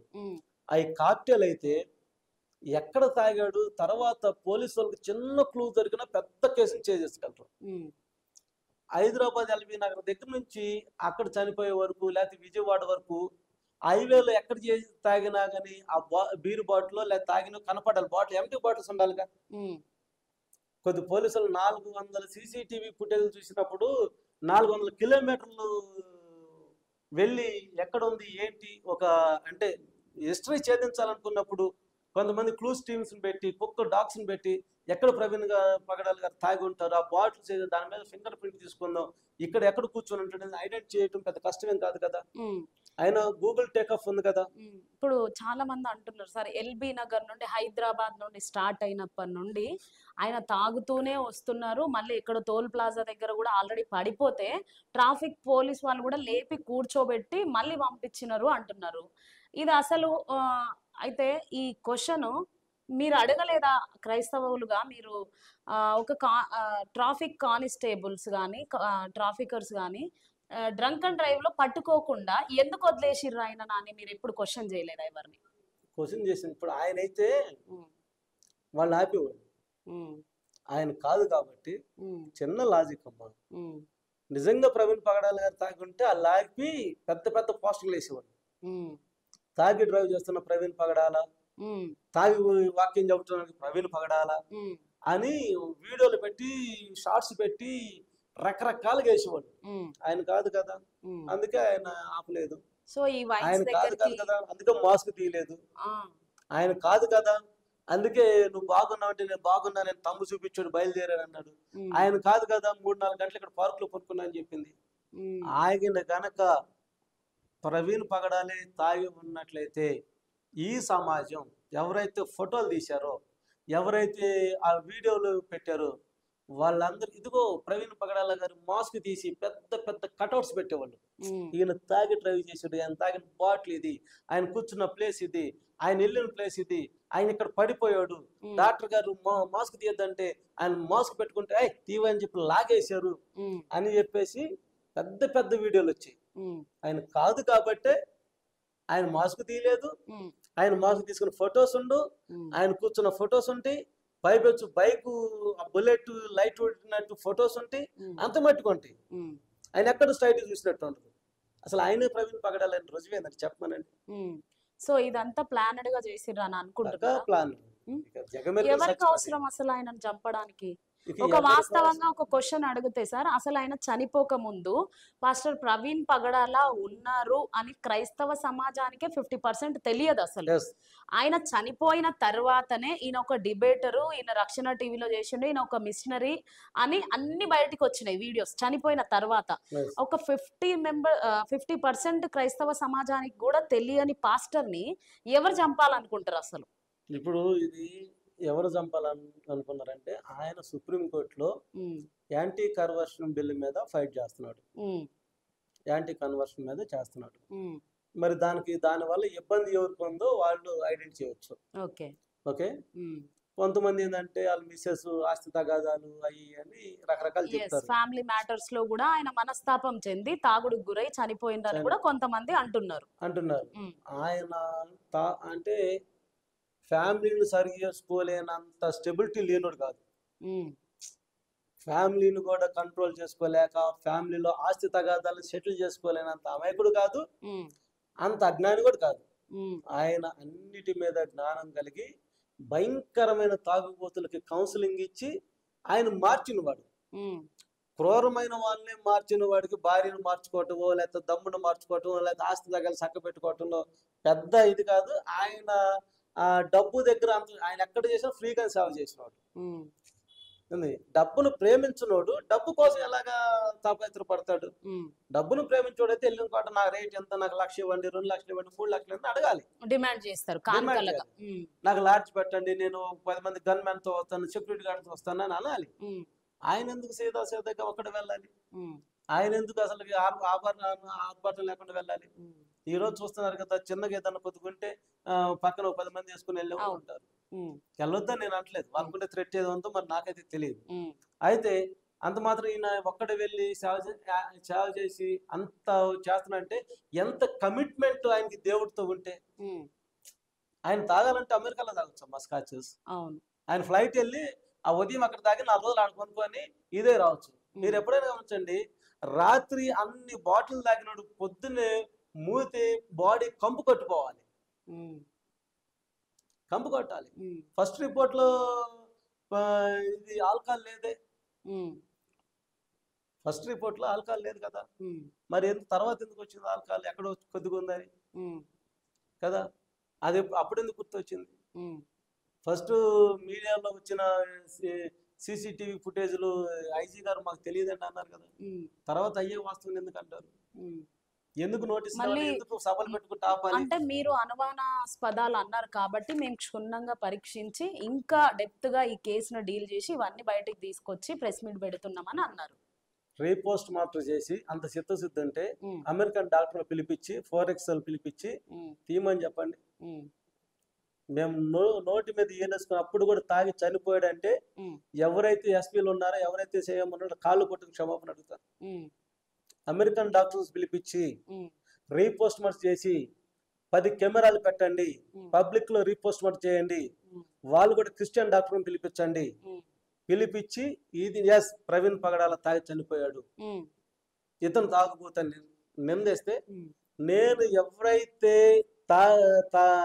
తాగడాని అన్నారో మేము వాళ్ళందరికి వెళ్ళి దండం పెట్టి కాళ్ళు పట్టుకుని సారీ అండి మేము తప్పుడు వాళ్ళం అండి, మేము ఇదండి మేము తప్పుగా మాట్లాడాం, అనవసరంగా మీ మీద అనుమానించామండి, మీ తీర్పుల మీద అనుమానించండి, మేము సారీ చెప్తాం, నేను దానికి సిద్ధంగా ఉన్నా, కట్టుబడి ఉన్నా.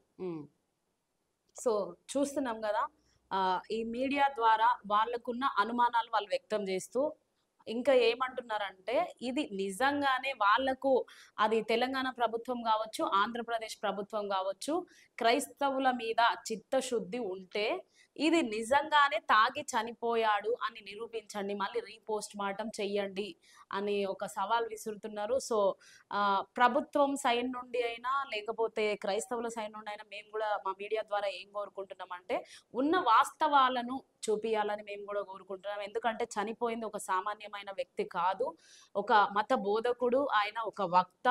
ఆయన మెసేజ్ని ఇప్పటికే చాలా మంది వింటూ ఉండొచ్చు. ఆయన ఎవరిని కూడా హర్ట్ చేయకుండా మాట్లాడడం, ఎలా మాట్లాడతాడు, ఇవన్నీ కూడా చాలా మంది ఇప్పుడు సోషల్ మీడియా ఓపెన్ చేసి ప్రవీణ్ పగడాల అని కొట్టంగానే ఒక వేలల్లో వీడియోస్ వస్తూనే ఉంటాయి, చాలా మంది చూస్తూనే ఉన్నారు. కాబట్టి ఆంధ్రప్రదేశ్ ప్రభుత్వానికైనా తెలంగాణ ప్రభుత్వానికైనా కోరుకునేది ఒక్కటే, ఇప్పుడు మన ముందున్న క్రైస్తవ నాయకులైనా క్రైస్తవ సమాజమైనా నింద వేయడం కాదు, ఇది నిరూపించండి. అంతేనా సార్? నింద వేయొద్దు, నిరూపించండి అని అంటున్నారు మీరు. నిరూపించండి. ఆయన డిఎన్ఏ ఉంటది, సంవత్సరం తర్వాత 2 సంవత్సరాల తర్వాత ఆయన డిఎన్ఏ ఉంటది. ఆయన డిఎన్ఏలో తాగాడా అనేది మీరు ఒకసారి చేయండి, తీయండి. అమెరికాలో ఉంది కదా, అనేక దేశాలు ఉన్నారు కదా, ఫోర్నిక్స్ ఉంది కదా, ఆ డిఎన్ఏలో తాగుబోతూ కాదా తీయండి. అప్పుడు నిజంగా ఎవరైతే అన్నారు యాక్సిడెంట్ అని తాగుబోతని వాళ్ళందరికి రియల్ గా నేను సారీ చెప్తాను. సారీ చెప్పడం కాదు, కాళ్ళు పట్టుకొని చెప్తాను, మళ్ళీ ఊరకనే కూడా కాదు, కాళ్ళు పట్టుకొని చెప్తా. ఇంకెవడన్నా అది ఇంకేదన్నా మాట్లాడి నేనే వాళ్ళకి మందలేస్తాను, తప్పు, ఆయన నిజంగా తాగుబోతు, మనం ఇప్పటికైనా జాగ్రత్తగా ఉండాలి, ఇప్పుడు కానీ తెలుసుకోండి, మనం బ్లైండ్ కి ఏదైనా మన పాస్టర్స్ కే మనం బుద్ధి చెప్పుకోవాలి. సో ఆ విధంగా క్షమాపణలు చెప్పడానికి రెడీగా ఉన్నారు మన మధ్యలో ఉన్న మల్లెల రాజు గారు పాస్టర్. ఇలాంటి విషయంలో కూడా ప్రభుత్వాలు ఆలోచించాలి అని మేము కూడా కోరుకుంటున్నాం. అయితే సార్, ప్రవీణ్ పగడాల గారి టెస్ట్ మనీ విన్నాం మేము. ఆయన టెస్ట్ మనీలో గతంలో నేను సిగరెట్ తాగేవాడిని, డ్రింక్ చేసేవాడిని, డ్రగ్స్ ఉంటాయి కదా, డ్రగ్స్ చేసేవాడిని, మా తమ్ముడిని ఎవరో బెదిరియడానికి వస్తే మా ఫ్రెండ్ని సైతం నేను చంపడానికి వెళ్ళినా చనిపోయింది అనుకో అని చెప్పేసి తుప్పల్లో పడేసి వచ్చేసినాం, ఏదో నా దేవుడి దయ వల్ల వాడు బ్రతికిందన నేనున్నా ఇప్పుడు అని ఆయన కొన్ని సాక్ష్యపరంగా పంచుకున్నాడు. ఇప్పుడు ఏమంటున్నారంటే కొంతమంది సమాజంలో అప్పుడు తాగినోడు ఇప్పుడు తాగడా అని అంటున్నారు. అయితే మీ సాక్ష్యం విన్న తర్వాత, ఆ సాక్ష్యం ఈ సాక్ష్యం నేను విన్న తర్వాత క్రైస్తవులందరూ ఒక టెస్ట్ మనీ కలిగి ఉంటారు.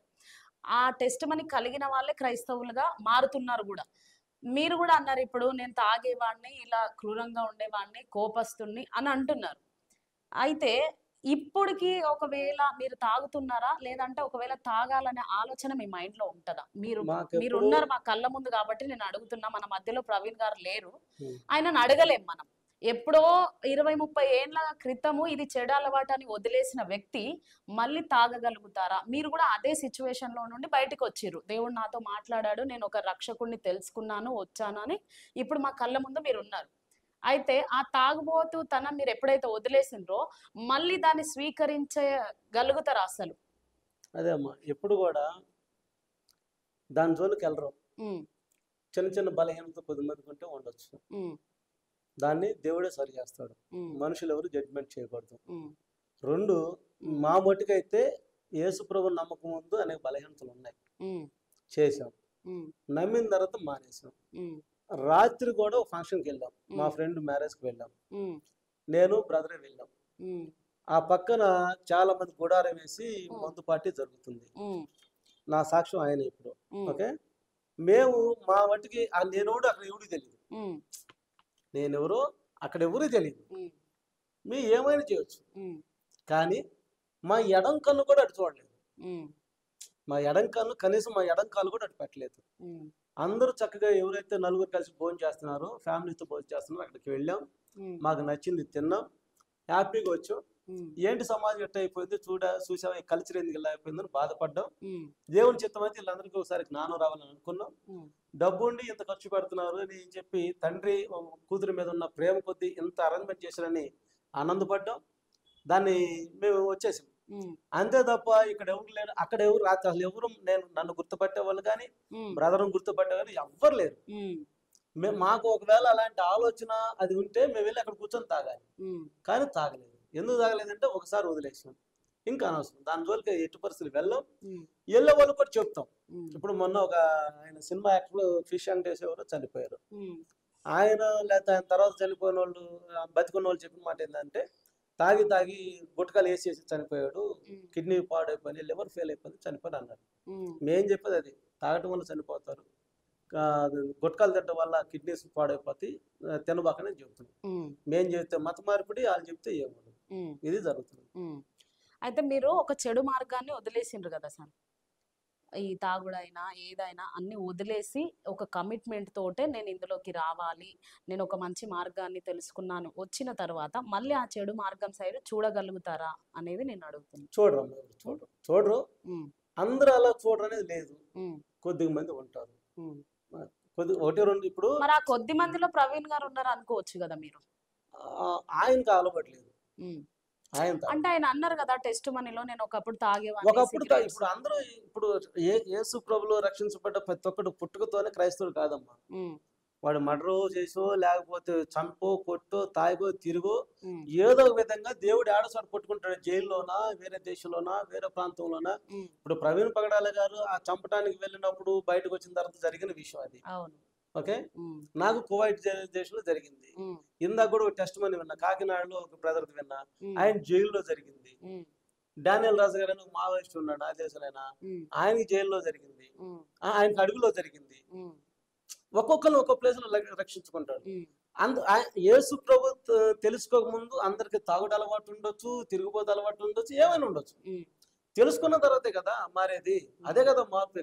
యేసు ప్రభుని తెలుసుకున్న తర్వాత వదిలిపెట్టేది. మారిన వాళ్ళు మళ్ళీ ఆ మార్గంలో వెళ్ళరా అనేది నేను అడుగుతున్నా. నా మట్టుకైతే వెళ్ళరు, వెళ్తారు కొంతమంది.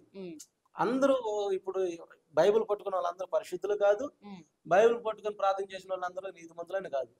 బలహీనతలు ఉంటే, బలహీనతలు లేకపోతే వాళ్ళు దేవుడు అవుతారు. కాబట్టి మానవులకు బలహీనతలు ఉంటే సహజం, అది దేవుడు వాళ్ళకి క్షమిస్తూ ఉంటాడు. వాళ్ళు ఎప్పుడు పరిపూర్ణంగా మారుతారని దేవుడు ఎదురు చూస్తూ ఉంటారు. అదే ప్రవీణ్ పగడాల గారి విషయంలో ఆయన తాగుబోతు కాదు అనేది ఖచ్చితంగా నాకు తెలిసి సత్యం, నా మనసుకు అనిపిస్తుంది. తాగడు ఆయన.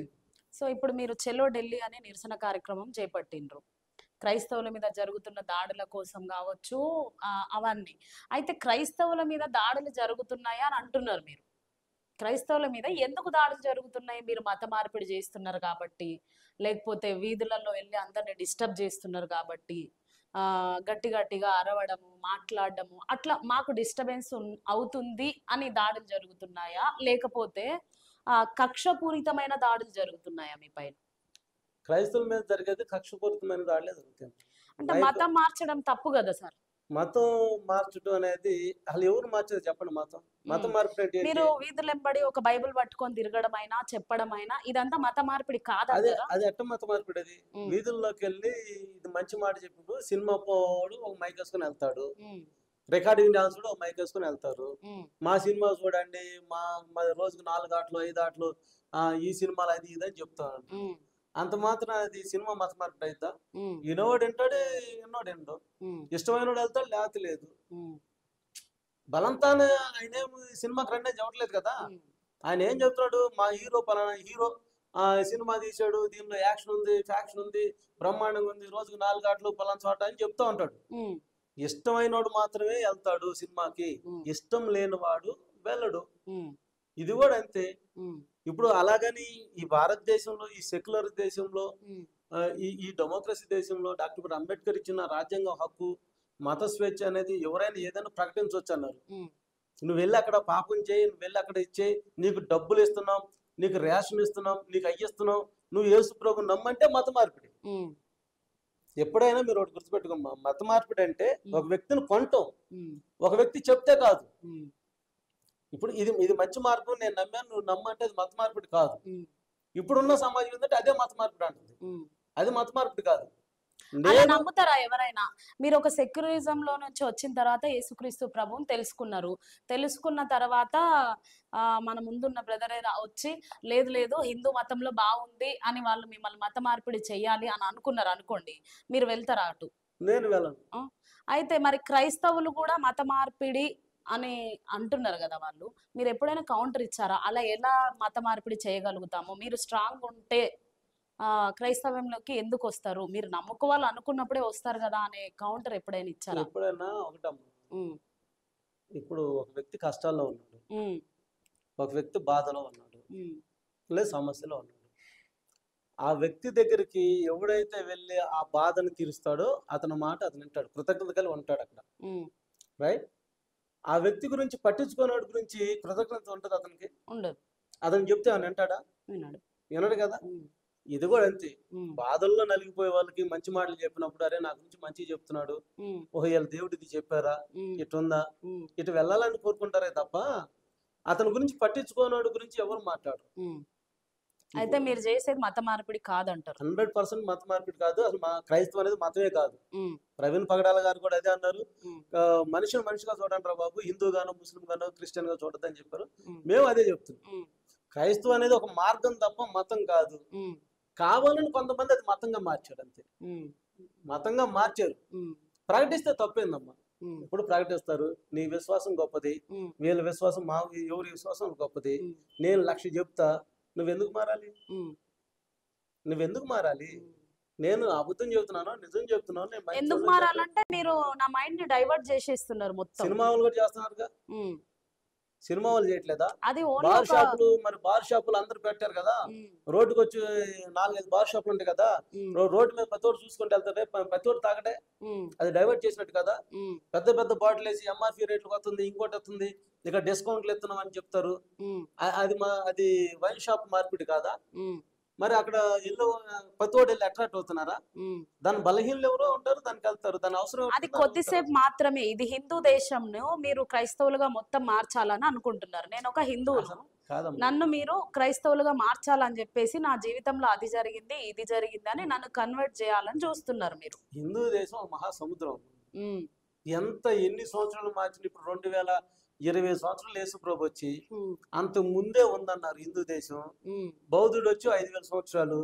ఇప్పుడు వీళ్ళు మన సహోదరులు అంటున్నట్టు లక్షల సంవత్సరాలు, 10 లక్షల సంవత్సరాలు, 15 లక్షల సంవత్సరాలు, 20 లక్షల సంవత్సరాలు అంటున్నారు. 20 లక్షల సంవత్సరాల నుంచి మార్చలేని ఈ భారతదేశం ఒక 4-5 సంవత్సరాలకు, ఒక 50 సంవత్సరాలు మారిద్దా చెప్పండి? 10 లక్షల సంవత్సరాల నుంచి బోధించి మారని భారతదేశ ప్రజలు ఏం మారిద్ది? మహా అయితే 1%, 2% ఉన్న క్రిస్టియాన్ని ఏంది అంత మటుకు తెలుసుకోగలిగారు తప్ప ఎందుకు 50% కూడా లేరు కదా, 30% కూడా లేరు కదా. ఏం మారిద్ది? సముద్రంలో ఒక గుప్పుడు ఇసుక తీస్తే అంత మాత్రాన క్రైస్తవ దేశం అయిపోయిద్దా? అవదే. మరెందుకు పాస్టర్స్ అందరూ కొంతమంది ఉంటారు, కర్చీఫ్లు వేస్తే అద్భుతాలు జరుగుతాయి, లేకపోతే పండ్లు ఇస్తే పిల్లలు పుడతారు, ఇలాంటివన్నీ చెప్పడం కూడా వ్యర్థం కదా? అది నిజమైన క్రైస్తవ్యం అంటారా? అది నిజమైన దేవుడి సేవనేనా? ఇప్పుడు వాటి గురించి నేనేం మాట్లాడదలుచుకోలేదు. ఎందుకంటే ఇప్పుడు నేను ఎవరికి వాళ్ళ వ్యక్తిగతంగా దేవుడికి ఎంత దగ్గర చూసుకోవాలి తప్ప మిగిలిన విషయాల్లోకి నేను వెళ్ళదలుచుకోలేదు. అంటే మీరున్న క్రైస్తవ సమాజంలో ఇలాంటివి జరుగుతున్నప్పుడు మీరు కూడా క్వశ్చన్ చేయడానికి ఒక బాధ్యుడు కదా. మీరు బాధ్యుడు అంటే నాకు దేవుడు ఏదైతే చూపించాడో ఆ మార్గంలో నేను వెళ్ళాలి. పక్కన ఏం జరిగినా కూడా మీకు అవసరం లేదు. అవసరం లేదని కదా, అవసరం ఉంటది. కానీ ఒక సేవకుడు తప్పు చేసినప్పుడు నేను క్వశ్చన్ చేయాల్సిన పని లేదు. ఎందుకంటే నాకు చెప్పలేదు దేవుడు, నువ్వు జడ్జిమెంట్ చేయమని నన్ను జడ్జిగా నన్ను పెట్టలేదు. అతనికి వచ్చే దాని మీద నన్ను క్వశ్చన్ చేయమలేదు. ఏంటి అప్పుడు నేను కామ్గానే ఉండాలి. అప్పుడు కూడా క్రైస్తవ సమాజానికి నష్టం కలుగుతుంది కదా. ఏమో మేలు జరుగుతుందేమో ఆ ఖర్చుకు వల్ల, లేకపోతే ఆ ప్రేరల వల్ల కొంతమంది మార్పు చెంది, కొంతమంది రోగాలు తగ్గి, కొంతమంది విడుదల పొంది, దానివల్ల కొంతమంది హ్యాపీగా ఉన్నారేమో. అంటే మీకు ఎప్పుడు అనిపించలేదా హైందవులు ఎందుకు మమ్మల్ని క్వశ్చన్ చేస్తున్నారు, మా క్రైస్తవ్యంలో ఇలాంటి మూఢనమ్మకాలను ప్రోత్సహిస్తున్నందుకే క్రైస్తవ్యాన్ని ఇంత నీచంగా చూస్తున్నారు, ఇన్ని దుర్భాషలు మాట్లాడుతున్నారని మీకు ఎప్పుడు అనిపించలేదా? ఒకటమ్మా, ఇప్పుడు పౌలు శీలలు వెళ్ళినప్పుడు ఖర్చు పట్టుకుంటే క్రియలు జరిగినాయి, స్వస్థతలు ఉన్నాయి. బైబిల్ అంటే వీళ్ళందరూ బైబిల్ ప్రకారంగానే చేస్తున్నారా? స్వస్థతలు బైబిల్ ఉన్నాయి, కానీ స్వస్థతలు పండుకున్నా మాత్రం పరలోక రాజ్యానికి వెళ్తారని లేదు. స్వస్థతలు బేస్ కాదు, హీలింగ్ పవర్ అనేది ఉంది బైబిల్లో. హీలింగ్ అనేది ఉంది. ఎప్పుడు యేసు క్రీస్తు నామం వాడినప్పుడు హీల్ అవుతాయి. మల్లెల రాజు లేకపోతే ఇంకోళ్ళు చెప్తే హీల్ అవు. మా పేర్లో ఏం లేదు, మాలో ఏం లేదు. మేము నేనైనా ఇంకా సహోదరులైనా సేవకులు ఎవరు వాడినా ఏం చేసినా గానీ యేసుక్రీస్తు నామం వాడినప్పుడు ఉంటది. దేవుడికి వాళ్ళ కమిట్మెంట్ ఎలా ఉన్నప్పుడు చూసుకున్నప్పుడు దేవుడు కార్యాలు చేస్తాడు ఖచ్చితంగా. ఇప్పుడు హిందువుల్లో చాలా చేస్తారని మీరు నమ్ముతున్నారా? చేస్తాను, నేను నమ్ముతాను. మీకు స్వస్థతలు జరిగినాయి ఏమన్నా?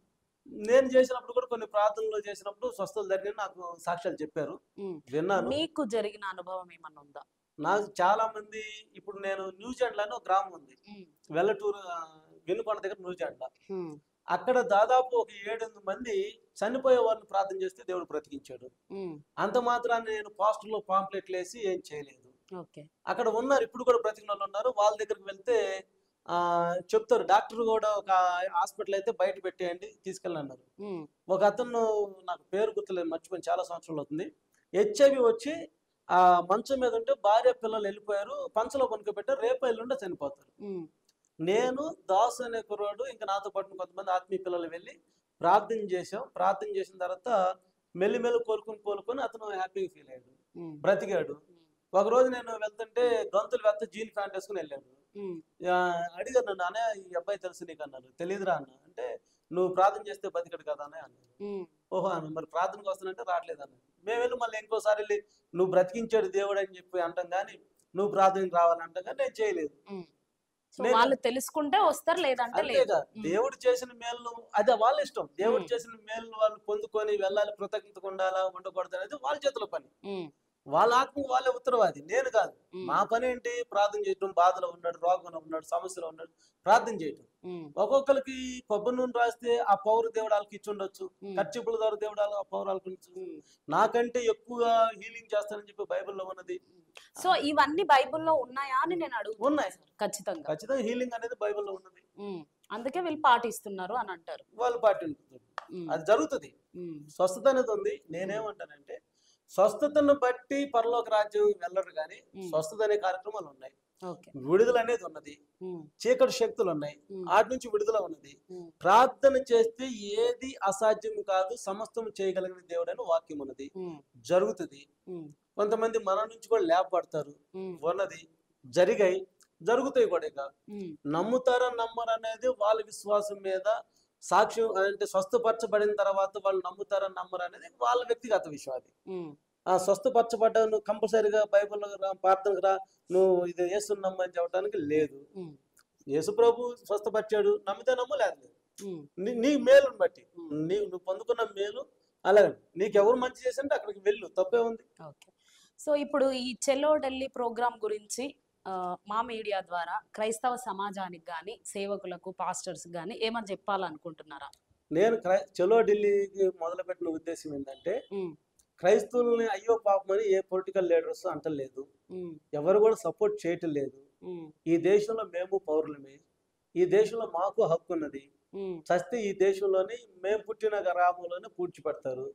కాబట్టి మాకు ఎవరికైతే అందరికి, హిందువులకి, ముస్లింకి, క్రిస్టియన్కి రాజ్యాంగం అనే ఒక హక్కు ఉన్నదో ఆ హక్కును మా హక్కులు మాకు కల్పించుకోవటం కొరకు, ఆ హక్కులను మేము పోరాటం ద్వారా సాధించుకోవటం కొరకు ఇది శాంతియుతమైన ఆత్మీయ పోరాటమే తప్ప ఇది ఏదో విప్లవానికి సంబంధించిందో కొట్లాటికి వెళ్ళేది కాదే కాదు. ఏ గవర్నమెంట్ అయినా సరే, ఎవరు ఏ గవర్నమెంట్ వాళ్ళు క్రైస్తవులకి చేసినది లేదు. కాబట్టి మాకు కనీసం కొట్టినా తిట్టినా మాకు ఒక క్రైస్తవులకు ఒక రక్షణ చట్టం ఒక అట్రాసిటీ చట్టం ఎట్లా ఉంది, ఎస్సీ ఎస్టీ అట్రాసిటీ చట్టం ఎట్లా ఉందో, ఉమ్, ఈ చలో ఢిల్లీ ద్వారా మేము ఒక చట్టాన్ని, క్రైస్తవులు జోలికి వచ్చిన, క్రైస్తవులు హింసించిన ఒక యాప్, ఒక చట్టం కావాలి, ఇది కొద్దిగా క్రైస్తవులకు ధైర్యంగా ఉంటుంది అనే దాని మీదే ఈ పోరాటం చలో చేస్తున్నారు. చేస్తూ ఢిల్లీ చేస్తూ ఉమ్, ప్రవీణ్ పగడాల గారి మరణం కూడా అందరికీ యావత్ క్రైస్తవులకు తీరం లోటు కాబట్టి ఉమ్, ఆయన మరణాన్ని కూడా గుర్తు చేసుకుంటూ ఇంకేదన్నా కోర్టుల్లో ఇంకేదన్నా ఇప్పుడు నేషనల్ ఎన్ఆర్సి ఆయన సాల్మన్ రాజు గారు ఉమ్, ఆయన తీసుకొచ్చి మరి ఆయన విచారణలో కూడా నేషనల్ హ్యూమన్ రైట్స్ వాళ్ళు కొద్దిగా ఇంకా డెప్త్కి వెళ్ళి విచారణ చేపట్టి మరల ఇంకేదన్నా మర్చిపోయి ఉంటే, ఇంకేదన్నా వదిలిపెట్టిన గుర్తులు ఏమైనా ఉంటే ఉమ్, అవి కూడా తీసుకుని తప్పు అయితే తప్పు, ఒప్పు అయితే ఒప్పు తెలియజేయడం కోసం ఉమ్, ఈ చేలో ఢిల్లీని పిలుపునిచ్చి, ఇది ఇంతే కాదు